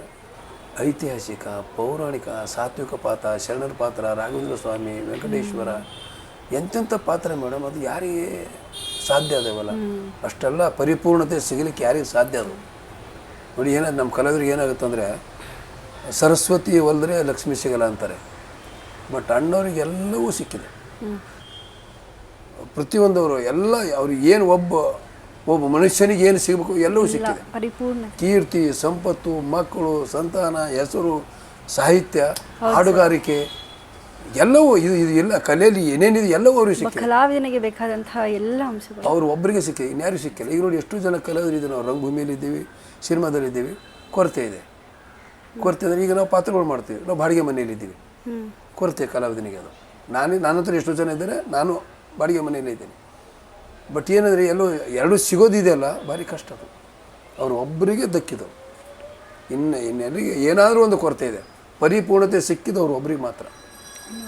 ಯಾಕಂದರೆ ಅವರು ಒಂಥರ ನಾನು ನೋಡಿ ಎಲ್ಲ ಈಗಲೂ ಅವ್ರು ಪ್ರತಿಯೊಂದು ಪಾತ್ರೆ ಹಳೆ ಪಿಕ್ಚರ್ಗೆ ಬಂದು ನಾನು ನೋಡ್ತೀನಿ ಈಗಲೂ ಹೇಗೆ ಏನು ಎತ್ತ ಅವ್ರು ಏನಾಯ್ತಾರೆ ಆ ಪಾತ್ರ ಇಳಿದು ಬಿಡ್ತಾರೆ. ಭಕ್ತಿ ಪಾತ್ರ ಅಂದರೆ ಭಕ್ತಿ, ಕಾಮಿಡಿ ಅಂದರೆ ಕಾಮಿಡಿ, ವಿಲನ್ ಅಂದರೆ ವಿಲನ್ನು, ಹಳ್ಳಿ ಅಂದರೆ ಹಳ್ಳಿದು. ಅವ್ರದ್ದು ಯಾವುದೋ ಎಷ್ಟು ಸಿನಿಮಾ ಅಂತ ವರ್ಣಿಸ್ಬೇಕು ಅವ್ರು. ನಾವು ಏನು 1-2 200-300 ಸಿನಿಮಾಗಳು ಹೆಂಗೆ ವರ್ಣನೆ ಮಾಡೋದು ನಾವು, ಯಾವ ಒಂದು ಅಷ್ಟು ಚೆನ್ನಾಗಿ ಮಾಡ್ತಾರೆ ಅವರು.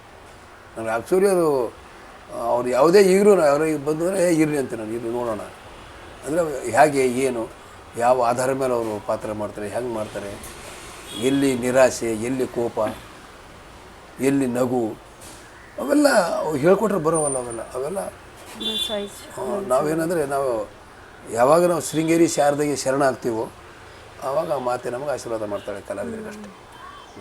ಒಬ್ಬ ಪರಿಪೂರ್ಣ ಕಲಾವಿದ ರಾಜ್ಕುಮಾರ್ ಸರ್. ಇನ್ನೊಂದು ಮಾತು ಹೇಳಿರಿ, ಇವತ್ತಿಗೂ ನಾವು ಬಾಡಿಗೆ ಮಾಡಿದ್ದೀವಿ ಅಂತ ಅಷ್ಟು 500ಕ್ಕೂ ಹೆಚ್ಚು ಸಿನಿಮಾಗಳನ್ನ ಮಾಡಿದ್ದೀರಾ ಅಲ್ವಾ ಸರ್? ಅಂದರೆ ನಿಮಗೆ ಆಗ ಸಂಭಾವನೆ ಇಲ್ಲ ಮೇಡಮ್. ಆವಾಗ ಏನಿತ್ತು ಅಂದರೆ ಗಾಂಧಿನಗರದಲ್ಲಿ ಆವಾಗ 84-85ರಲ್ಲಿ ಪ್ರತಿಯೊಬ್ಬ ಕಲಾವಿದರು ಸಂಭಾವನೆಯಿಂದ ಹೋಗ್ತಿದ್ದಿಲ್ಲ.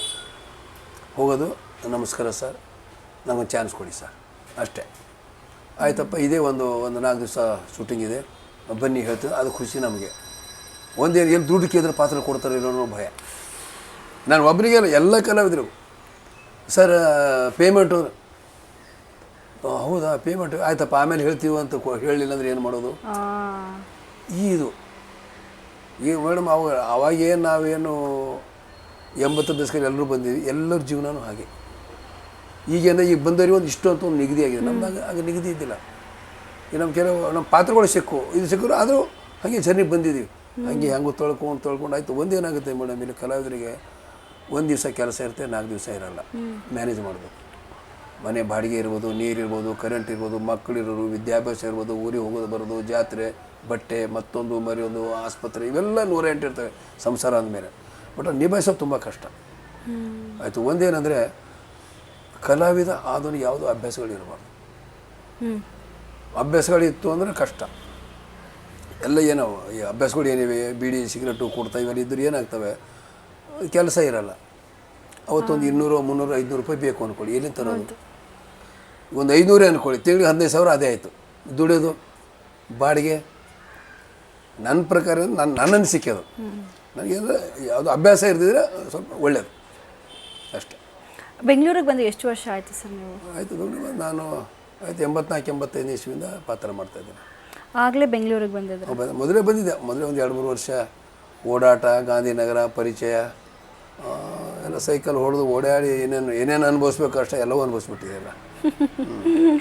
ಓಕೆ ಸರ್, ತದನಂತರ ನಿಮ್ಮ ವೈವಾಹಿಕ ಜೀವನಕ್ಕೆ ಬಂದರೆ ಹೇಗೆ ಸರ್ ಅದು? ಇಲ್ಲ ಮೇಡಮ್, ನಾನು ಮೊದಲು ನಂದೇನೆಂದರೆ ನಮ್ಮ ತಂದೆಯವ್ರು ಚಿಕ್ಕ ವಯಸ್ಸಲ್ಲೇ ತೀರ್ಕೊಂಡಿರೋದ್ರಿಂದ ಸಂಸಾರ ಜವಾಬ್ದಾರಿ ನನಗೆ. ಮೊದಲು ನಾನು ಸಂಸಾರಿ, ಆಮೇಲೆ ಕಲಾವಿದ. ಹಾಗಾಗಿ ನನಗೇನೆಂದರೆ ಇವತ್ತಿಗೂ ಯಾವುದು ನನಗೆ ಭಯ ಇಲ್ಲ. ಭಯ ಅಂದರೆ ಹೇಗೆ ಮಾಡಬೇಕು ಅದೆಲ್ಲ ಇಲ್ಲ. ನನಗೆ 10 ರೂಪಾಯಿ ಇದ್ದರೂ ಹಾಗೆ ಇರ್ತೀನಿ, 10,000 ಇದ್ದರೂ ಹಾಗೆ ಇರ್ತೀನಿ.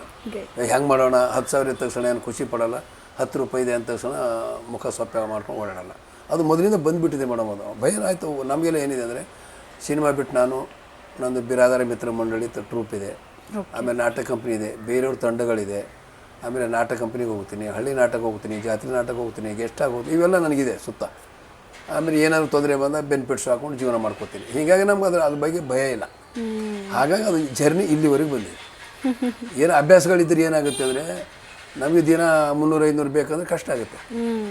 ಈಗ ಮನೆಗೇನೋ ಸಾಮಾನುಗಳು ತರಬೇಕು, ಅದನ್ನು ನಾವು ಬಳಸ್ಕೊಂಡ್ರೆ ತೊಂದರೆ ಆಗುತ್ತೆ, ಇವೆಲ್ಲ ಆಗುತ್ತೆ.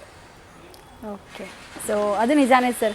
ಅಭ್ಯಾಸಗಳಿದ್ದಾಗ ಇವತ್ತಿನ ಒಂದು ನಟರನ್ನ ನೋಡಿದಾಗ, ಇವತ್ತಿನ ಒಂದು ಪೀಳಿಗೆಯನ್ನ ನೋಡಿದಾಗ, ನಟರು ಅಷ್ಟೇ ಮೇಡಮ್, ನಾವು ಪ್ರತಿಯೊಬ್ಬರು ಯಾರೇ ಇರ್ಬೋದು, ಏನಾಗುತ್ತೆ ಅಭ್ಯಾಸ ಇದ್ದಾಗ ಕಷ್ಟ ಆಗುತ್ತೆ. ಯಾಕೆ ಕಷ್ಟ ಅಂದರೆ ಆರೋಗ್ಯ ಹಾಳಾಗೋಗುತ್ತೆ. ಏನಿದೆ ಇನ್ನೂ ನಮಗೆ ಜರ್ನಿ ಜಾಸ್ತಿ ಇದೆ, ಸಮಯ ಕಮ್ಮಿ ಇದೆ ಅನ್ನೋಂಗಾಗುತ್ತೆ. 100 ವರ್ಷ ಬದುಕಬೇಕು ಮನುಷ್ಯ, 40 ವರ್ಷಕ್ಕೆ ಆರೋಗ್ಯ ಹೋಯಿತು, ಏನು ಮಾಡಬೇಕು? ನಮ್ಮ ಕಲಾವಿದ ಟೋಟಲಿ ಒಬ್ಬ ಮನುಷ್ಯಗೆ ಅದಿತ್ತು ಅಂದರೆ ಆರೋಗ್ಯ ಹಾಳಾಗುತ್ತೆ. ನಾವು ಇನ್ನೂ ಏನೋ ಸಾಧನೆ ಮಾಡಬೇಕು, ಸಾಧನೆ ಮಾಡೋಕ್ಕಾಗಲ್ಲ. ಸಾಧನೆ ಮಾಡ್ಬೋದು, ಆರೋಗ್ಯ ಇಲ್ಲ. ಆವಾಗ ಗೊತ್ತಾಗುತ್ತೆ ಜೀವನದ ರಹಸ್ಯ ಏನೋ ಅದು. ಎಂಥ ತಪ್ಪು ಮಾಡಿಬಿಟ್ಟೆ, ಆ ತಪ್ಪು ಮಾಡಿಬಿಟ್ಟೆ ಅನ್ನೋಕ್ಕಿಂತ ಮೊದಲೇ ತಪ್ಪು ಮಾಡಬಾರ್ದು ಅಂತ ನಮ್ಮ ಲೆಕ್ಕಾಚಾರ. ಒಂದು ಒಳ್ಳೆ ಮೆಸೇಜ್ ಕೊಟ್ಟಿದ್ದೀರಾ ಸರ್ ನೀವು ಇವತ್ತಿನ ಯುವ ಪೀಳಿಗೆಗೆ. ಆ್ಯಂಡ್ ನೀವು ಇಷ್ಟು ಹೆಂಗೆ ಎನರ್ಜೆಟಿಕ್ ಆಗಿದ್ದೀರಾ ಅಂದರೆ ನಿಮ್ಮ ಆರೋಗ್ಯನೇ ಮೊದಲು. ಹೌದು. ಇಲ್ಲ ಮೇಡಮ್, ನಾನು ಇವತ್ತಿಗೂ AC ಬಸ್ಸು, AC ಗಾಡಿ ಯಾವುದಕ್ಕೂ ಹೋಗಲ್ಲ. ಆಮೇಲೆ ಅತಿ ಕೋಲ್ಡ್ ನೀರು ಕುಡಿಯೋಲ್ಲ, ಮಸಾಲೆ ಪದಾರ್ಥಗಳು ಮುಟ್ಟಲ್ಲ. ನಮ್ದು ಏನೋ ಊಟ ತಿಂಡಿ ಮಾಮೂಲಿ ಅಷ್ಟೇ, ಬೇರೆ ಯಾವ ಇದಕ್ಕೂ ನಾವು ಆಸೆ ಪಡೋಲ್ಲ. ಓಕೆ ಸರ್, ಕಲೆಗೆ ಲೈಕ್ ನಿಮ್ಮ ಜೀವನದಲ್ಲಿ ಎಷ್ಟೊಂದು ವಿಚಾರಗಳನ್ನ ತ್ಯಾಗ ಮಾಡಬೇಕಾಗತ್ತೆ ಸರ್. ನೀವು ಆ ಒಂದು ಜರ್ನಿಯಲ್ಲಿ ಹೋಗ್ತಾ ಏನೇನೆಲ್ಲ ತ್ಯಾಗ ಮಾಡಿದೆ ಸರ್? ಕಲೆಗೋಸ್ಕರ ಏನೆಲ್ಲ ತ್ಯಾಗ ಮಾಡಿದ್ದೀರಾ? ನಾನೇನು ಮಾಡಿ ಏನೋ ನಿರ್ಧಾರ ಮಾಡಿ ಬಂದೆ. ನಮ್ಮ ತಾಯಿಗೆ ಒಂದು ಮಾತು ಕೊಟ್ಟಿದ್ದೆ ನಾನು. ನಮ್ಮ ತಾಯಿ ಬೇಡ, ನಾಟಕ ಕಂಪ್ನಿಗೆ ಹೋಗಬೇಡ, ಸಿನಿಮಾ ಎಲ್ಲ ಬೇಡ ಮಗನೇ, ಅವೆಲ್ಲ ದುಡ್ಡು ಇರಬೇಕು, ಹಾಗೆ ಹಿಂಗೆ ಅಂತ ಮಾಮೂಲಿ ಗೊತ್ತಿತ್ತು ಅವರಿಗೆ, ನಮ್ಮ ತಾಯಿಯವರಿಗೆ. ಬಟ್ ನನಗೇನು ನಮ್ಮ ತಾಯಿ ಜೊತೆ ಮಾತು ಕೊಟ್ಟು ಬಂದಿದ್ದೆ ನಾನು. ನನಗೇನಂದರೆ ಬಂದು ವಾಪಸ್ ಹೋಗ್ಬಾರ್ದು, ಕೆಲಸ ಆದರೂ ಇಲ್ಲೇ ಇರಬೇಕು, ಆಗದಿದ್ರು ಇಲ್ಲೇ ಇರಬೇಕು. ಆಮೇಲೆ ನಮ್ಮ ತಾಯಿಯವ್ರೆ ನಾಟಕ ಕಂಪ್ನಿಗೆ ಹೋಗುವಾಗಲೇ ನಮ್ಮ ತಾಯಿ ನಾನು ನಿರ್ಬಂಧನೆ ಮಾಡಿದೆ, ಬೇಡ ಮಗನೇ. ನಾವು ಹಳ್ಳಿಯಲ್ಲೆಲ್ಲ ಏನು ಮಾಡ್ತೀವಿ ಮೇಡಮ್, ನಾಟಕ ಮಾಡಬೇಕಾದ್ರೆ ಗಂಡು ಮಕ್ಕಳೇ ಹೆಣ್ಣು ಪಾತ್ರ ಮಾಡೋದು. ಹಳ್ಳಿಯಲ್ಲಿ ಹಾಗಿತ್ತು ಅವಾಗ. ಯಾರಾದರೂ ಬೇರೆ ನೀ ಹೆಣ್ಣು ಪಾತ್ರ ಮಾಡಪ್ಪ, ಚೆನ್ನಾಗಿ ಕಾಣ್ತೀಯ ಅಂತ ಡಿಸೈಡ್ ಮಾಡ್ತಿದ್ರು ಹಳ್ಳಿಯಲ್ಲಿ. ಅವಾಗ ಹೆಣ್ಮಕ್ಕಳು ಲೇಡೀಸ್ ಇದ್ದಿಲ್ಲ ಅವಾಗ. ನಾಟಕದಲ್ಲಿ ಪಾತ್ರ ಮಾಡೋಕ್ಕಾದ್ರೆ ಗಂಡು ಮಕ್ಕಳೇ ಹೆಣ್ಣಿನ ಪಾತ್ರ ಮಾಡಬೇಕು. ಅದು ಕಾಮಿಡಿ ಇರಲಿ, ವಿಲನ್ ಇರಲಿ, ಗಂಡು ಮಕ್ಕಳೇ ಮಾಡಬೇಕು. ಅಂದರೆ ಹೆಣ್ಮಕ್ಳು ಹೆಚ್ಚಾಗಿ ಹೊರಗೆ ಬರ್ತಿರ್ಲಿಲ್ಲ. ಆಮೇಲೆ ಅಲ್ಲಿ ಹಳ್ಳಿಯೆಲ್ಲ ಮಾಡಿದ್ರೆ ಯಾರು ಹೆಣ್ಮಕ್ಳು ಇದ್ದಿಲ್ಲ ಅವಾಗ. ಎಲ್ಲ ಗಂಡಸರೇ ಹೆಣ್ಣಿನ ಪಾತ್ರ ಮಾಡಬೇಕು. ಅದು ವಿಲನ್ ಇದ್ರೆ ಅವರೇ ಮಾಡಬೇಕು, ದುಃಖದಿದ್ರೆ ಅವರೇ ಮಾಡಬೇಕು, ಕಾಮಿಡಿ ಇದ್ರೆ ಅವರೇ ಮಾಡಬೇಕು. ಅದು ನಾವೆಲ್ಲ ಏನು ಮಾಡ್ತೀವಿ ಅಂದರೆ ಈ ಜಾತ್ರೆಗೆ ಹೋದಾಗೆಲ್ಲ ಅದು ಎಲ್ಲರಿಗೂ ಗೊತ್ತಾಗ್ಬಿಡ್ತು ನಾಟಕ ಕಂಪ್ನಿಯಲ್ಲಿ ಹೆಣ್ಮಕ್ಳು ಪಾತ್ರ ಮಾಡ್ತಾರೆ ಅಂತ. ಅವ್ರು ನಮ್ಮ ತಾಯಿ ಹೇಳಿಬಿಟ್ರು, ನಾಟಕ ಕಂಪ್ನಿಗೆ ಹೋದರೆ ಬೇಡ ಮಗನೇ, ಬೇಡ ಅಂತ. ಯಾಕೆಂದರೆ ಬೇಡ ಮಗನೇ, ಇಲ್ಲೆಲ್ಲ ಇಲ್ಲಿ ಅಂದರೆ ನೀವೆಲ್ಲ ಗಂಡಸರು ಹೆಣ್ಮಕ್ಳು ಪಾತ್ರ ಮಾಡಿ ಚೆಂದ, ಇಲ್ಲಿ ಹೆಣ್ಮಕ್ಳು ಕೈ ಹಿಡ್ಕೊಂಡು ಪಾತ್ರ ಮಾಡಿ ಸರಿ ಅನಿಸಲ್ಲ, ಅಲ್ಲಿ ಹೆಚ್ಚು ಕಡಿಮೆ ಅಂದರೆ ಯಾಕೆ ಬೇಕಾವೆಲ್ಲ, ಸುಮ್ಮನೆ ಹೋಗೋದೇ ಬೇಡ ಅಂತ ಅವರು ಸುಮಾರು 1 ವರ್ಷಗಟ್ಟಲೆ ನನಗೆ ಅವರು ಬೇಡ ಬೇಡ ಬೇಡ ಅಂತ. ಅದ್ರಾಗ ಏನಾಯಿತು, ನಮ್ಮ ತಾಯ್ತವ್ರು ನಮ್ಮ ಸೋದರ ಮಾದ್ರು ಅವರು ಭಾಳ ಅವರು 4 ಊರಿಗೆ 20 ವರ್ಷ ಒಬ್ಬರೇ ಚೇರ್ಮನ್ ಅಂತ ಒಳ್ಳೆ ವ್ಯಕ್ತಿಗಳು. ಕೊನೆಗದು ನಾವು ಅವ್ರ ತನಕ ಹೋಯ್ತಿದ್ದು, ಏನಣ್ಣ ಏನು ಹೇಳಿ ಕೇಳಬಾರ ನಾಟಕ ಅಂದರೆ ಹೆಂಗೆ ಮಾಡೋದಿದು ಅಂತ. ಅವರು ಮತ್ತು ನೋಡಿ ಕಳಿಸ್ಯಾರ, ನೋಡು ಒಂದು ಸಾರಿ ಏನೋ ಅಣ್ಣ ಅಲ್ಲೆಲ್ಲ ಹೆಣ್ಮಕ್ಳು ಇರ್ತಾರಂತೆ, ಕೈ ಹಿಡಿದು ಪಾತ್ರ ಮಾಡಬೇಕು, ಆಯ್ತು ಒಂದು ಸರಿ ಕಳಿಸೋಣ, ಹಾಗೇನೋ ಮತ್ತು ಕರೆಸ್ಕೊಳ್ಳೋಣ, ನಾವು ಹಾಗೇನೋ ನೋಡೋಣ ಅಂತ ಅವರು ಹೇಳಿ ನಮ್ಮ ತಾಯಿ ಒಪ್ಪಿದ್ರು. ಅದಕ್ಕೂ ಅವ್ರೇನೋ ಹ್ಞೂ ಅಂತ ಒಪ್ಪಲಿಲ್ಲ, ಕಂಡೀಷನ್ ಆಗಿ ಹೇಳಿದರು. ನೋಡು ಮಗನೇ, ಈಗ ನಮ್ಮ ಅಣ್ಣ ಹೇಳ್ತಾನಂತ ನಾನು ಕಳಿಸ್ತಾ ಇದ್ದೀನಿ, ಒಂದು ವೇಳೆ ನೀನು ನಾಟಕ ಕಂಪ್ನಿಗೆ ಹೋಗಿ ಅಲ್ಲಿ ಏನಾದರೂ ಯಾವುದೋ ಹುಡುಗಿನ ಮೆಚ್ಚಿ ನೀ ಮದುವೆ ಮಾಡ್ಕೊಂಡು ಮನೆಗೆ ಬಂದರೆ ನಾನು ಹಣ ನೋಡ್ಬೇಕು ನೀನು. ನನಗೆ ಅದು ಯಾಕಾರ ಕೇಳಿದೆ ಅನ್ನೋ ಮಟ್ಟಕ್ಕೆ ನನಗೆ ಒಳಗಡೆ ನೋವಾಗ್ಬಿಡ್ತು. ಅಯ್ಯೋ ಹೆಂಗೆ ಇದು ಹೋದ್ರೆ ಏನಾಗುತ್ತೋ ಹೋದಿದ್ರೆ ಏನಾಗುತ್ತೋ ಅನ್ನೋದು ಒಂದು ಸುಮಾರು ಅದು 1 ತಿಂಗಳು ಟೈಮ್ ತೊಗೊಂಡೆ ನಾನು ಹೋಗಲೇಬೇಡ ಅಂತ. ಆ ವಿಚಾರಕ್ಕೆ ಹೇಳಿದ್ರೆ ಸರ್ ಅಲ್ಲಿ ಹೋಗಿ ಯಾರನ್ನು ಪ್ರೀತಿಸ್ತೀರಾ ಮದುವೆ ಆಗ್ಬಿಡ್ತೀರಾ ಅಂತ? ಅಂದರೆ ಹಂಗಲ್ಲ ಮೇಡಮ್, ಅವ್ರದ್ದೆಲ್ಲ ಏನು ಹಳ್ಳಿಯಲ್ಲಿ ಬೆಳೆದ ಅದು ಯಾರನ್ನೋ ಯಾವುದೋ ಹುಡುಗಿ ಜೊತೆ ಉಳಿದು ಅಲ್ಲಿ ಪ್ರೀತಿಸಿ ಮದುವೆ ಆಗಿ ಇವಳೇ ನಾನು ಹೆಂಡತಿಯಲ್ಲಿ ಕರ್ಕೊಂಡು ಬಂದರೆ ಹೆಂಗೆ ಊರು ಜನ ಏನಂತಾರೆ ಇವೆಲ್ಲ ಭಯ ಇತ್ತವ್ರೆ ನಮ್ಮ ತಾಯಿಯವ್ರಿಗೆ. ಅವ್ರು ಯಾವಾಗ ಹೇಳಿದ್ರು ನನಗೂ 1 ತಿಂಗಳ ಭಯ ಶುರು ಆಯಿತು. ಒಪ್ಪಿಗೆ ಕೊಟ್ಟರು ಹೋದ್ರೆ ಹೀಗೆ ಹೆಚ್ಚು ಕಡಿಮೆ ಅಂದರೆ ನಮ್ಮ ತಾಯಿ ಹೆಣ್ಣೊಳಗೆ ಹೆಂಗೆ ಇದು ಕತೆ 1 ತಿಂಗಳು ತೊಗೊಂಡು ಧೈರ್ಯ ಗಟ್ಟು ಮಾಡಿದೆ. ಏನು ನಮ್ಮ ತಾಯಿಗೆ ನಾನು ತೋಡ್ದ ಏನು ಹಂಗೆ ಹೀಗಂತ ಏನೋ ಧೈರ್ಯ ಗಟ್ಟು ಮಾಡಿ ಅಲ್ಲಿಂದ ನಾನು ಏನೇ ಒಂದು ನಮ್ಮ ತಾಯಿ ನಾನು ಬಂದುಬಿಡೋದು ಹುಷಾರ್ ಈ ಥರ. ಅದು ನನಗೊಂದು ಅಸ್ತ್ರ ಆಯಿತು, ಬ್ರಹ್ಮಾಸ್ತ್ರ ಥರ ನನಗೆ ನೋಡಿ. ನಿಜವಾಗ್ಲು ಇಲ್ಲ ಮೇಡಮ್, ಏನಾಗುತ್ತೆ ಕಟ್ಟುನಿಟ್ಟಿಲ್ಲ ಅದನ್ನ ಅಷ್ಟು ಫಾಲೋ ಮಾಡಿದ್ದೀರಲ್ವಾ ಸರ್? ಇಲ್ಲ ಮೇಡಮ್, ಒಂದೇನಾಗುತ್ತೆ ಈಗ ನಮಗೆ ನಿನಗೆ ಕಲೆ ಬೇಕಾ ತಾಯಿ ಬೇಕಾ ಯಾವ್ದು ಆಯ್ಕೆ ಮಾಡ್ಕೋಬೇಕು? ಹಂಗಾಯ್ತು ನಿಮ್ಮ ಕಥೆಯಲ್ಲಿ. ಕಲೆ ಓಕೆ ಆಯ್ಕೆ ಮಾಡ್ಕೊ. ಏನೋ ನೀ ಹೆಚ್ಚು ಕಮ್ಮಿ ಅಡ್ಡದಾರಿ ಹೋದರೆ ತಾಯಿ ನಿನ್ನ ಹೆಸರಲ್ಲಿ ಸತ್ತರೆ ನೋಡು ಅವನು ಮಾಡ್ಕೊಬಂದು ತಾಯಿ ನೋಡಿ ಪಾಪ ಅವಳು ಮಗನ ಅದು ಇಡೀ ನಮ್ಮ ದೇಹದಲ್ಲಿ ಉಸಿರಿರುವವರೆಗೂ ಕಳಂಕ ಅದು ನಮಗೆ. ಅದಕ್ಕೆ ನಾನು 1 ತಿಂಗಳ ವಿಚಾರ ಮಾಡಿದೆ. ನಾನು ಹೇಗೆ ಕೊನೆಗೆ ಧೈರ್ಯಗಟ್ಟು ಮಾಡಿದೆ, ಬಿಡೋದು ಏನಾಗೋದಾಗಲಿ ಮಾಡಿಬಿಡೋಣ, ನಾಟಕ ನಮ್ಮ ತಾಯಿ ಹೇಳ್ದಂಗೆ ನಡ್ಕೊಳ್ಳೋದು ಆಗ ಹಾಗೆ. ಅದು ನಮಗೊಂಥರ ಬ್ರಹ್ಮಾಸ್ತ್ರ ಆದಂಗೆ ಆಯಿತು. ಎಲ್ಲಿ ಹೋದರೂ ನಮ್ಮ ತಾಯಿನ ಆ ಶಿಸ್ತಿನಲ್ಲೇ ಇರೋ ಥರ ಹೌದು ಹೌದು ಹೌದು. ಏನಾಯ್ತು ಮೇಡಮ್ಮ, ಇಲ್ಲಿ ಜೀವನ ಹೇಗಿದೆ ಅಂದರೆ ಭಾಳ ಸುಂದರವಾಗಿದೆ ಜೀವನ. ಕರೆಕ್ಟಾಗಿ ಮಾಡ್ಕೊಂಡು ಹೋಗೋರಿಗೆ ಸುಂದರವಾದ ಜೀವನ. ಕೂಲಿ ಮಾಡಿ ತಿಲ್ಲಿ ಏನೇ ಕೆಲಸ ಒಂದು ಜೀವನಕ್ಕೆ ಒಂದು ಕೆಲಸ ಪ್ರತಿಯೊಬ್ಬರಿಗೆ ಇದ್ದೇ ಇರುತ್ತೆ. ಬಟ್ ಅಲ್ಲಿ ಏನಾದರೂ ನಾವು ಹೆಚ್ಚು ಕಡಿಮೆ ಮಾಡ್ಕೊಂಡಿವಿ ಅಂತಂದರೆ ಜೀವನ ಸಿಗಲ್ಲ, ಕಷ್ಟ ಇದೆ. ಆಧ್ಯಾತ್ಮಿಕದಲ್ಲಿ ಏನು ಹೇಳುತ್ತೆ ಅಂದರೆ ಮನುಷ್ಯ ಇಲ್ಲಿ ಹುಟ್ಟು ಬಂದಿದ್ದು ಕಷ್ಟಪಡೋದಕ್ಕೆ, ಸುಖಕ್ಕಂತ ಬಂದಿಲ್ಲ. ದೇವ್ರ ಹತ್ತಿರ ನಾವು ನೀ ಹೇಳಿದಂಗೆ ಕೇಳ್ತೀನಿ. ಯಾವುದೋ ಒಂದು ಪುರಾಣದಲ್ಲಿ ಏನೋ ಬರುತ್ತೆ, ಮಗು ಶಿವನ ಕೈ ಮಗು ಹೆಂಗೆ ಹೊಟ್ಟೆಗೆ ತಾಯಿ ಹೊಟ್ಟೆ ಹೆಂಗೆ ಇರುತ್ತಂತೆ, ನಾನು ಬೇಗ ಹೊರಗಡೆ ಕಳಿಸು, ಇಲ್ಲಿ ಇರೋಕ್ಕಾಗ್ತಾಯಿಲ್ಲ, ನೀ ಹೇಳ್ದಂಗೆ ಕೇಳ್ತೀನಿ ಅಂತ ಕೈ ಜೋಡಿಸುತ್ತಂತೆ ತಾಯಿ ಹೊಟ್ಟೆಯಲ್ಲಿ ಶಿವನಿಗೆ. ಅದು ನಾನು ಬೇಗ ಕಳಿಸು, ನಾನು ನೀ ಹೇಳ್ದಂಗೆ ಕೇಳ್ತೀನಿ ಅಂತ. ಇಲ್ಲಿ ಬಂದ ಮೇಲೆ ಭೂಲೋಕದ ಗಾಳಿ ಬಿಟ್ಟ ಮೇಲೆ ಮನುಷ್ಯ ಬೇರೆ ಥರ ಅದು ಹೆಣ್ಣಾಗ್ಬೋದು ಗಂಡಾಗ್ಬೋದು, ಬೇರೆ ಒಂದು ಜೀವ. ಹಾಗಾಗಿದು ಪುರಾಣ ಪ್ರಕಾರ ನೋಡಿದರೆ ಮನುಷ್ಯ ಜನ್ಮ ಸಿಗೋದು ಭಾರಿ ಕಷ್ಟ. ಏನೋ ಸಾಮಾಜಿಕವಾಗಿ ಇದು ಬೇರೆ. ಅವನು ಹೇಳ್ತಾರೆ ಅಂದರೆ 1,84,000 ಜೀವರಾಶಿ ಆದಮೇಲೆ ಮಾನವ ಜನ್ಮ. ಇಷ್ಟೆಲ್ಲ ಒಂದು ಹಾವು ಅನ್ಕೊಡಿ, ಚೇಳು ಅನ್ಕೊಡಿ, ಪ್ರತಿಯೊಂದು 184 ಜೀವರಾಶಿಗಳು, ಪ್ರಾಣಿ ಜೀವರಾಶಿ ಎಲ್ಲ ಆದ ಮೇಲೆ ಮಾನವ ಜನ್ಮ. ಮತ್ತು ತಿರುಗಿ ಇಲ್ಲಿ ಬರೋದು ಗ್ಯಾರಂಟಿ ಇಲ್ಲ. ಈ ಜನ್ಮ ಆದ್ಮೇಲೆ ಇನ್ನೊಂದು ಪುನರ್ಜನ್ಮ ಅದೆಲ್ಲ ಗೊತ್ತಿಲ್ಲ. ಬಟ್ ನಾವು ಸಿಕ್ಕಿದೆ ಯಾಕೆ ನಾವು ಕಳ್ಕೊಬೇಕು? ಇನ್ನು ಸಿಗುತ್ತೋ ಗೊತ್ತಿಲ್ಲ, ಸಿಕ್ಕಿದೆ ಯಾಕೆ ಕಳ್ಕೋಬೇಕು? ಈ ಥರ ನನ್ನ ಲೆಕ್ಕಾಚಾರ. ಹಾಗಾಗಿ ನಾನು ಏನು ಮಾಡಿದೆ, ಏನೋ ಧೈರ್ಯಗಟ್ಟು ಮಾಡಿ ಕೊನೆ ನಮ್ಮ ತಾಯಿಯವರು ಖುಷಿಪಟ್ಟರು. ಇಲ್ಲಿ ಬೆಂಗಳೂರು ಕರ್ಕೊಂಡು ಬಂದಮೇಲೆ ಹೇಳಿದ್ರು, ಇಲ್ಲ ಮಗನೇ ನನ್ನ ಮಾತು ನಡೆಸ್ಕೊಟ್ಟಿದೀಯ, ನನಗೆ ಖುಷಿ ಆಗುತ್ತೆ. ನಾನು ಯಾಕಂದ್ರೆ ನನಗೇನಿತ್ತು ಅಂದರೆ ನಿನ್ನ ಮೇಲೆ ನನ್ನ ನಂಬಿಕೆ ಜಾಸ್ತಿ ಇತ್ತು. ನಾವು 3 ಜನ ತಮ್ಮ ನನ್ನ ಮೇಲೆ ನಂಬಿಕೆ ಜಾಸ್ತಿ. ನಮ್ಮ ತಾಯಿಯವರು ಹೇಳಿದ ಮಾತು ನಾನು ಕೇಳ್ತಿದ್ದೆ, ನಿನ್ನ ಮೇಲೆ ನಂಬಿಕೆ ಜಾಸ್ತಿ, ನೀನಾದ್ರು ನನ್ನ ನಂಬಿಕೆ ತಗೊಂಡ್ರೆ ನಾನು ಊರಾಗ ಯಾರ ಜೊತೆ ನಮ್ಮ ಮುಖ ತೋರ್ಸೋಕ್ಕಲ್ಲ. ಆ ಥರ ನಮ್ಮ ಜೀವನಗಳು ನಾವು ಹಾಗೆ ನೋಡ್ಕೊಂಡು ಬಂದಿದ್ವಿ. ಬಟ್ ಇದಾಯಿತು. ಬಟ್ ಅವರು ಅಂದ್ರೆ ಕೊನೆಗೆ ಏನು ಮನೆ ಇಲ್ಲೆಲ್ಲ ಬೆಂಗಳೂರಲ್ಲಿ ಬಂದಿಯಾ, ಇಲ್ಲಿ ಜೀವನ ಮಾಡೋದು ಹೆಂಗೆ ಗೊತ್ತಾಗ್ತಾಯಿದೆ. ಬಟ್ ಏನು ಮಾಡ್ತೀವೋ ಗೊತ್ತಿಲ್ಲ. ನಮಗೆ ಯಾವತ್ತೂ ಕಡಿಮೆ ಮಾಡಿಲ್ಲ. ಊಟ ತಿಂಡಿ, ಹಣ್ಣು ತರಕಾರಿ, ಮಾತ್ರೆ, ಮತ್ತೊಂದು. ಕೊನೆಗೆ ಒಂದು 15 ದಿವಸ ಮುಂಚೆ ಕರೆದು ಮಾತಾಡಿದ್ರು ನನ್ನ ಜೊತೆ. ರಾತ್ರಿ 11-11:30 ಕರೆದು, ಬಾ ಮಗನೇ ಸ್ವಲ್ಪ ಮಾತಾಡಬೇಕು ಮನೆ, ನೀ ಎಲ್ಲ ನಾನು ಇರ್ತದೆ ಭಾಳ ಚೆನ್ನಾಗಿ ನೋಡ್ಕೊಂಡಿದ್ದೆ. ಬಟ್ ನಿನಗೆ ಏಕಕ್ಕೆ ಲಾಕ್ ಆಗುತ್ತೆ ಹೋಗಿ ಅಂತ. ನಮ್ಮ ಕಡೆ ಏಕಕ್ಕೆ ಲಾಕ್ ಅಂದರೆ ನಮ್ಮ ಕಡೆ ಹಿಂದಿ ಪದ ಮರಾಠಿಗೆಲ್ಲ ಅದು ಜಾಸ್ತಿ. ಅದು ಅಂದರೆ 1 ರೂಪಾಯಿಗೆ 1 ಲಕ್ಷ ಆಗುತ್ತೆ ಹೋಗಿ, ನೀನು ಕಮ್ಮಿ ಬೀಳಲ್ಲ ಹೋಗು ನೀನು. ಇವತ್ತು ನಾವೇನೋ ಸುಖವಾಗಿದ್ದೀವಿ ಅಂದರೆ ನಮ್ಮ ತಾಯಿ ಆಶೀರ್ವಾದ ಆಯ್ತು. ನಮ್ಮೂರಲ್ಲಿ ಒಂದು ಮಹದೇಶ್ವರ ದೇವಸ್ಥಾನ ಇದೆ. ಆ ದೇವ್ರನ್ನ ನಂಬಿ ನಾನು ಇಲ್ಲಿ ಕಾಲಿಟ್ಟಿದ್ದು, ನಮ್ಮ ತಾಯಿ ಆಶೀರ್ವಾದ. ಇವತ್ತು ಏನಾದ್ರು ಖುಷಿಯಾಗಿದ್ದೀವಿ, ಕೆಲಸ ಮಾಡ್ತಿದ್ವಿ ಅಂದರೆ 2 ದೇವರು ಮತ್ತು ನಮ್ಮ ತಾಯಿ. ನಿಮ್ಮ ತಾಯಿಯವರು ನಿಮ್ಮ ನಟನೆ ಬಗ್ಗೆ ಆಗಲಿ ಒಂದು ಏನಾದ್ರು ಹೇಳಿರೋದಿದೆಯಾ ಸರ್? ಖುಷಿ ಪಟ್ಟಿದ್ದಾರೆ. ನಿಮ್ಮ ಫ್ಯಾಮಿಲಿಯಲ್ಲೇ ಯಾರೂ ಇರಲಿಲ್ಲ ಅಲ್ವಾ? ಇಲ್ಲ, ಯಾರೂ ಇರಲಿಲ್ಲ ಮೇಡಮ್. ಆಯಿತು. ಆವಾಗೆಲ್ಲ ಏನಿತ್ತು ಮೇಡಮ್, ನಮ್ಮ ಕಡೆ ಎಲ್ಲ ಈ ಬೀದರ್ ಕಡೆ ನಮ್ಮ ಕಡೆ ಅಂದರೆ ಶರಣ ನಾಡು. ಅಲ್ಲಿ ಏನಂದರೆ ನಾಟಕದಲ್ಲಿ ಪಾತ್ರ ಮಾಡೋಷ್ಟು ಊರ ಮಾಡ್ತಾರೆ. ನಾಟಕ ಕಂಪ್ನಿಗೆ ಹೋಗಿ ಮಾಡ್ತಾರೆ ಅಂದರೆ ಒಂಥರ. ಅಲ್ಲಿ ನಾಟಕ ಕಂಪ್ನಿಗೆ ಹೋಗಿ ಮಾಡ್ತಾರೆ ಏನು ಅವನು ಸುಮ್ಮನೆ ಹೆಣ್ಮಕ್ಳ ಜೊತೆ ಕೈ ಹಿಡ್ಕೊಂಡು ಏನು ಅಸಹ್ಯ ಅನ್ನೋ ಥರ. ಆವಾಗ ಆ ಥರ ಈಗ ಅದಕ್ಕೆ ಅವರು ಅಷ್ಟು ಭಯ ಬಿದ್ದಿದ್ದು. 50-60 ಇಸ್ವಿನಲ್ಲಿ ಹಂಗೆ ಇತ್ತದು, 50-60-70 ತನಕ ಹಂಗೆ ಇತ್ತದು. ಸರ್ ನೀವು ನಿಜವಾಗ್ಲೂ ಪುಣ್ಯವಂತರು, ಯಾಕಂದರೆ ಆ ಕಾಲಘಟ್ಟನೂ ನೋಡಿದ್ದೀರಾ, ಅದರ ಮಧ್ಯ ಕಾಲಘಟ್ಟನೂ ನೋಡಿದ್ದೀರಾ, ಅಂದರೆ ಮತ್ತು ಈಗಿನ ಜನ್ರೇಷನ್ನು ನೋಡ್ತಿದ್ದೀರಾ. ಅವತ್ತಿಗೂ ಇವತ್ತಿಗೂ ಏನು ಡಿಫ್ರೆನ್ಸ್ ಇದೆ ಸರ್? ಜನದ ಜೀವನ ನಡೆಸೋದ್ರಲ್ಲಾಗಿರ್ಬೋದು ಅಥವಾ ಇವತ್ತಿನ ಪೀಳಿಗೆಯವರು ಏನು ಡಿಫ್ರೆನ್ಸ್ ಇದೆ ಸರ್, ನೀವು ನೋಡಿದ ಬದುಕಿಗೂ ಈ ಬದುಕಿಗೂ? ಅಂದರೆ ಏನಿದೆ ಮೇಡಮ್, ಆವಾಗ ನಂಬಿಕೆಗೆ ಬೆಲೆ ಜಾಸ್ತಿ, ಇವಾಗ ನಂಬಿಕೆ ಬೆಲೆ ಇಲ್ಲ. ಈಗ ಪ್ರತಿಯೊಂದಕ್ಕೂ ಕಾನೂನು ಅಂತಾರೆ. ಕಾನೂನು ಎದಕ್ಕೆ ಬೇಕು ಅದಕ್ಕೆ ಬೇಕು, ಪ್ರತಿಯೊಂದು ಜೀವಕ್ಕೆ. ಈಗ ನಾನು ಕಷ್ಟ ನಿಮ್ಮ ಹತ್ರ 100 ರೂಪಾಯಿ ತೊಗೋತೀನಿ, ನೀವು ಕೊಡ್ತೀರಾ? ನಂಬಿಕೆ 100 ರೂಪಾಯಿ ಕೊಡಿ ಮೇಡಮ್, ನೀವು ನಂಗೆ 100 ರೂಪಾಯಿ ಕೊಡ್ತೀರಾ? ಮೇಡಮ್ ಒಂದು ವಾರ ಬಿಟ್ಟು ಕೊಡ್ತೀನಿ ಅನ್ಬೋದು, ಅಥವಾ ತಿಂಗಳು ಬಿಟ್ಟು ನಾನು ಕೊಡಲೇಬೇಕು ನಿಮ್ಮನ್ನು.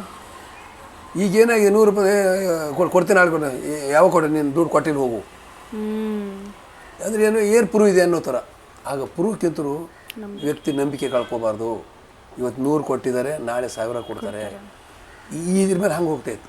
ಈಗೇನಾಗಿದೆ ಅಂದರೆ ನಂಬಿಕೆ ಇಲ್ಲ. ಮೊದಲು ಯಾರಿಗಾರು ಒಬ್ಬರು ಅನ್ಯಾಯ ಮಾಡಬೇಕಂದ್ರೆ ಹೆದರ್ತಿದ್ರು, ಅವಾಗ ಇತ್ತು, ಇಲ್ಲ ಅಂತಲ್ಲ. ಬಟ್ ಈ ಬಡವರು ಕೊಡು ತೊಗೊಳ್ಳೋರು ಇವೆಲ್ಲ ಅಂದರೆ, ಈಗ ನಾವೆಲ್ಲ ಈಗ ಚಿಕ್ಕವರಿದ್ದಾಗ ನಮಗೆ ಬಟ್ಟೆ ಅಂಗಡಿಯಲ್ಲಿ ಉದುರಿ ಕೊಡ್ತಿದ್ರು, ನಮಗೆ ದುಡ್ಡು ಇದನ್ನೇ ಕೊಡ್ತಿದ್ರು. ಕಿರಾಣಿ ಅಂಗಡಿಯಲ್ಲಿ ಒಂದು ತಿಂಗಳು ಬಿಟ್ಟು ಕೊಡ್ತೀವಿ, 3 ತಿಂಗಳು ಕೊಡೋರು. ನಂಬಿಕೆ ಕೊಡ್ತಾರಪ್ಪ ಅಂತ ನಂಬಿಕೆ ಕಳ್ಕೊಂಡ್ಬಿಟ್ರೆ, ನಾವು 100 ರೂಪಾಯಿಗೆ ನಂಬಿಕೆ ನಾವು ಕಳ್ಕೊಂಡ್ಬಿಟ್ರೆ 1000 ರೂಪಾಯಿ ಎಲ್ಲಿ ಸಿಗುತ್ತೆ? ಆ ಥರ ಒಂದಿತ್ತು. ಅವು ಒಬ್ಬ ಊರಾಗ ದೊಡ್ಡ ವ್ಯಕ್ತಿ ಅಂದರೆ ಒಂದು ಗೌರವ ಇತ್ತು. ಇದನ್ನೇ ಬೇರೆ.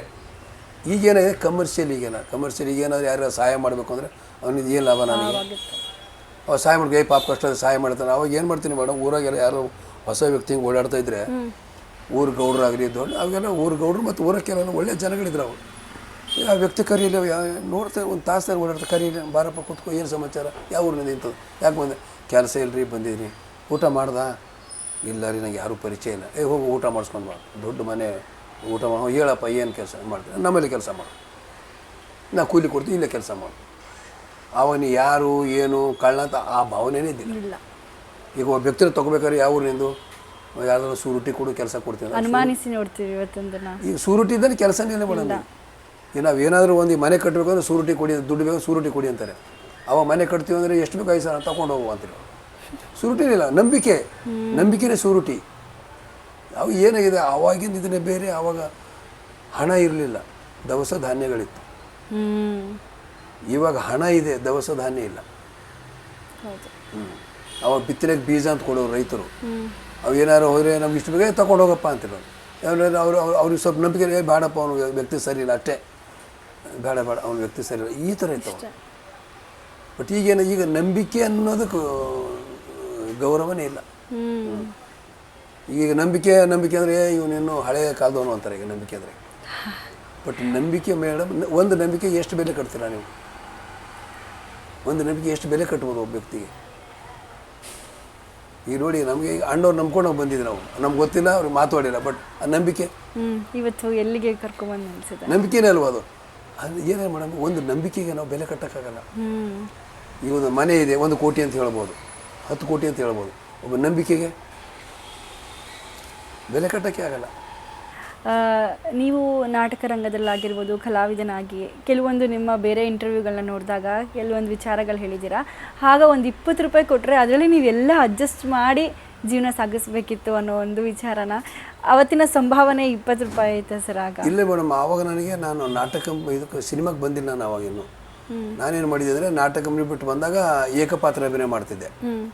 ನನಗೆ ಅದು ಏಕಪಾತ್ರ ಅಭಿನಯ ಗೊತ್ತಿಲ್ಲ. ನನ್ನ ಸ್ನೇಹಿತರು ಇದ್ದರು, ತೆಕ್ಕಟ್ಟೆ ಗೋಪಾಲ ಅಂತೇಳಿ, ಕುಂದಾಪುರ ಹತ್ರ ತೆಕ್ಕಟ್ಟೆ ಅಂತೇಳಿ. ಬಟ್ ಅವ್ರಿಗೆ ಗೊತ್ತು, ಅವರಿಂದ ನಾನು ಏಕಪಾತ್ರ ಅಭಿನಯ ಕಲಿತೆ. ನಾನೇನು ಮಾಡ್ತೀನಿ, ಒಂದು ದಿನಕ್ಕೆ ಎಷ್ಟು ಖರ್ಚು ಮಾಡಬೇಕು? ಒಂದು ಕಡೆ ನಮ್ಗೆ 30-40 ರೂಪಾಯಿ ಸಿಗೋದು. ನಮಗೆ ಒಂದು 100 ರೂಪಾಯಿ ಸಿಕ್ಕರೆ ಅವ್ರಿಗೆ 50, ನನಗೆ 50, ಆ ಥರ ಹಂಚ್ಕೋತಿದ್ದೀವಿ ನಾವು. ನನಗೇನಾಗೋದು ಅಂದರೆ 50 ರೂಪಾಯಿ ಇದೆ, 50 ರೂಪಾಯಿ ದಿನ, 5 ರೂಪಾಯಿ ಎಷ್ಟು ದಿನ ಆಯಿತು? 10 ದಿನ. ಆಮೇಲೆ ನಾನೇನು ಮಾಡ್ತೀನಿ ಅಂದರೆ, ಈಗ ಶನಿವಾರ ಭಾನುವಾರ ಬಂದರೆ ಕೆಲಸ ಇರಲ್ಲ ನಮ್ಗೆ ಏಕಪಾತ್ರ ಅಭಿನಯ ಮಾಡಿದ್ರೆ ಸೋಮವಾರ, ಮಂಗಳವಾರ, ಬುಧವಾರ, ಗುರುವಾರ, ಶುಕ್ರವಾರ, ಶನಿವಾರ ಕಮ್ಮಿ. ನಾವೇನು ಮಾಡ್ತಿದ್ರೆ, ಒಂದು 5 ರೂಪಾಯಿ ನೋಟ್ ಇದ್ದರೆ 5 ರೂಪಾಯಿ ನೋಟ್ ನೋಡಿದ್ರೆ ನಾನು ಜೀವನ ಮಾಡ್ತಿದ್ದೆ. ಅವನು ಫುಲ್ ಊಟ 2.5 ಇತ್ತು. ಫುಲ್ ಊಟ ಮಾಡ್ತಾನೆ ಇರಲಿ ನಾನು. ಒಂದು 75 ಪೈಸೆ, 50 ಪೈಸೆ ಕೊಟ್ಟು, ಒಂದು 10 ಪೈಸೆ ಕೊಟ್ಟು ಖಾಲಿ ದೋಸೆ. ಯಾಕೆ ನಿಂತಿದ್ದರೆ, ಈಗ 2 ದಿನದಲ್ಲಿ ಯಾರು ಕೊಡ್ತಾರೆ ನಮ್ಮ ಕಾಸು? ಈ ಥರ ಅಂದರೆ ನಮಗೆ ಹೇಳ್ತಾರೆ ಮೇಡಮ್. ನಾವು ಕೆಲವೊಂದು ಸರಿ ಅಂತೀವಲ್ಲ, ಬಡತನ ಬಂದರೆ ಪಾಠ ಕಲಿಬೋದು. ಬಡತನ ಬಂದರೆ ನಾವು ಕೆಲವೊಂದು ಸರಿ ಏನಂತ, ಬಡತನ ಅಲ್ಲ ಅದು, ಇನ್ನು ಇಂಟ್ರ್ವ್ಯೂ ಅಂತೀವಲ್ಲ ಇಂಟ್ರ್ವ್ಯೂಗೆ ಈಗ ನಮ್ಮ ಕಾಲ ಹಾಗೆ ಇಂಟ್ರ್ವ್ಯೂ ಅದು. ಬಡತನ ಬಂದರೆ ಹುಷಾರು, ಬುದ್ಧಿ ಕಲಿ. ಬಡತನ ಬಂದರೆ ಎಲ್ಲವೂ ಕಲಿಬೋದು ಕಲಿಯೋನು. ಕಲಿಯಾರ್ದವನಿಗೆ ಏನೂ ಸಿಗಲ್ಲ. ಬಡತನ ಮನುಷ್ಯ ಎಷ್ಟು ಅನುಭವಿಸ್ತಾನೋ ಅಷ್ಟು ಗಟ್ಟಿ ಆಗ್ತಾನೆ. ಮತ್ತು ಸಂಸಾರ ಹೆಂಗೆ ಮಾಡ್ಕೊಂಡು ಹೋಗ್ಬೇಕು ಅನ್ನೋದು ಒಂದು ಹಿಡಿತ ಸಿಗುತ್ತೆ ಅವನಿಗೆ. ಕೆಲವರು ಅಂತಾರೆ ಅವ್ರು ಭಾರಿ ಬಡತನ ಅನುಭವಿಸ್ಬೇಕು ಮೇಡಮ್, ಅದನ್ನು ಅನುಭವಿಸ್ಬೇಕು. ಅದನ್ನು ಅನುಭವಿಸಿದ್ರೆ ಈಗ ಇವತ್ತು ನಮಗೆ ಒಂದು 10,000 ಲಾಸ್ ಆಗೋದು ನಾಳೆ 10 ಲಕ್ಷ ಉಳಿಬೋದು. ಗೊತ್ತಾಗುತ್ತೆ ನಾವು ಏನು ಮಾಡಬೇಕು ಅಂತ ಗೊತ್ತಾಗ್ಬಿಡುತ್ತೆ. ಅದು ಬಡತನದ ಒಂದು ಇಂಟರ್ವ್ಯೂ ಇದ್ದಂಗೆ. ತುಂಬ ಅರ್ಥ ಬಿಟ್ಟಿದ್ದೀರಾ ಸರ್ ಜೀವನ ನೀವು. ಇಲ್ಲ ಮೇಡಮ್, ಅದು ನನ್ನ ಅನಿಸಿಕೆ, ಬೇರೆ ನಂಗೆ ಗೊತ್ತಿಲ್ಲ, ನನ್ನ ಅನುಭವ ನಾನು ಹೇಳ್ತೀನಿ.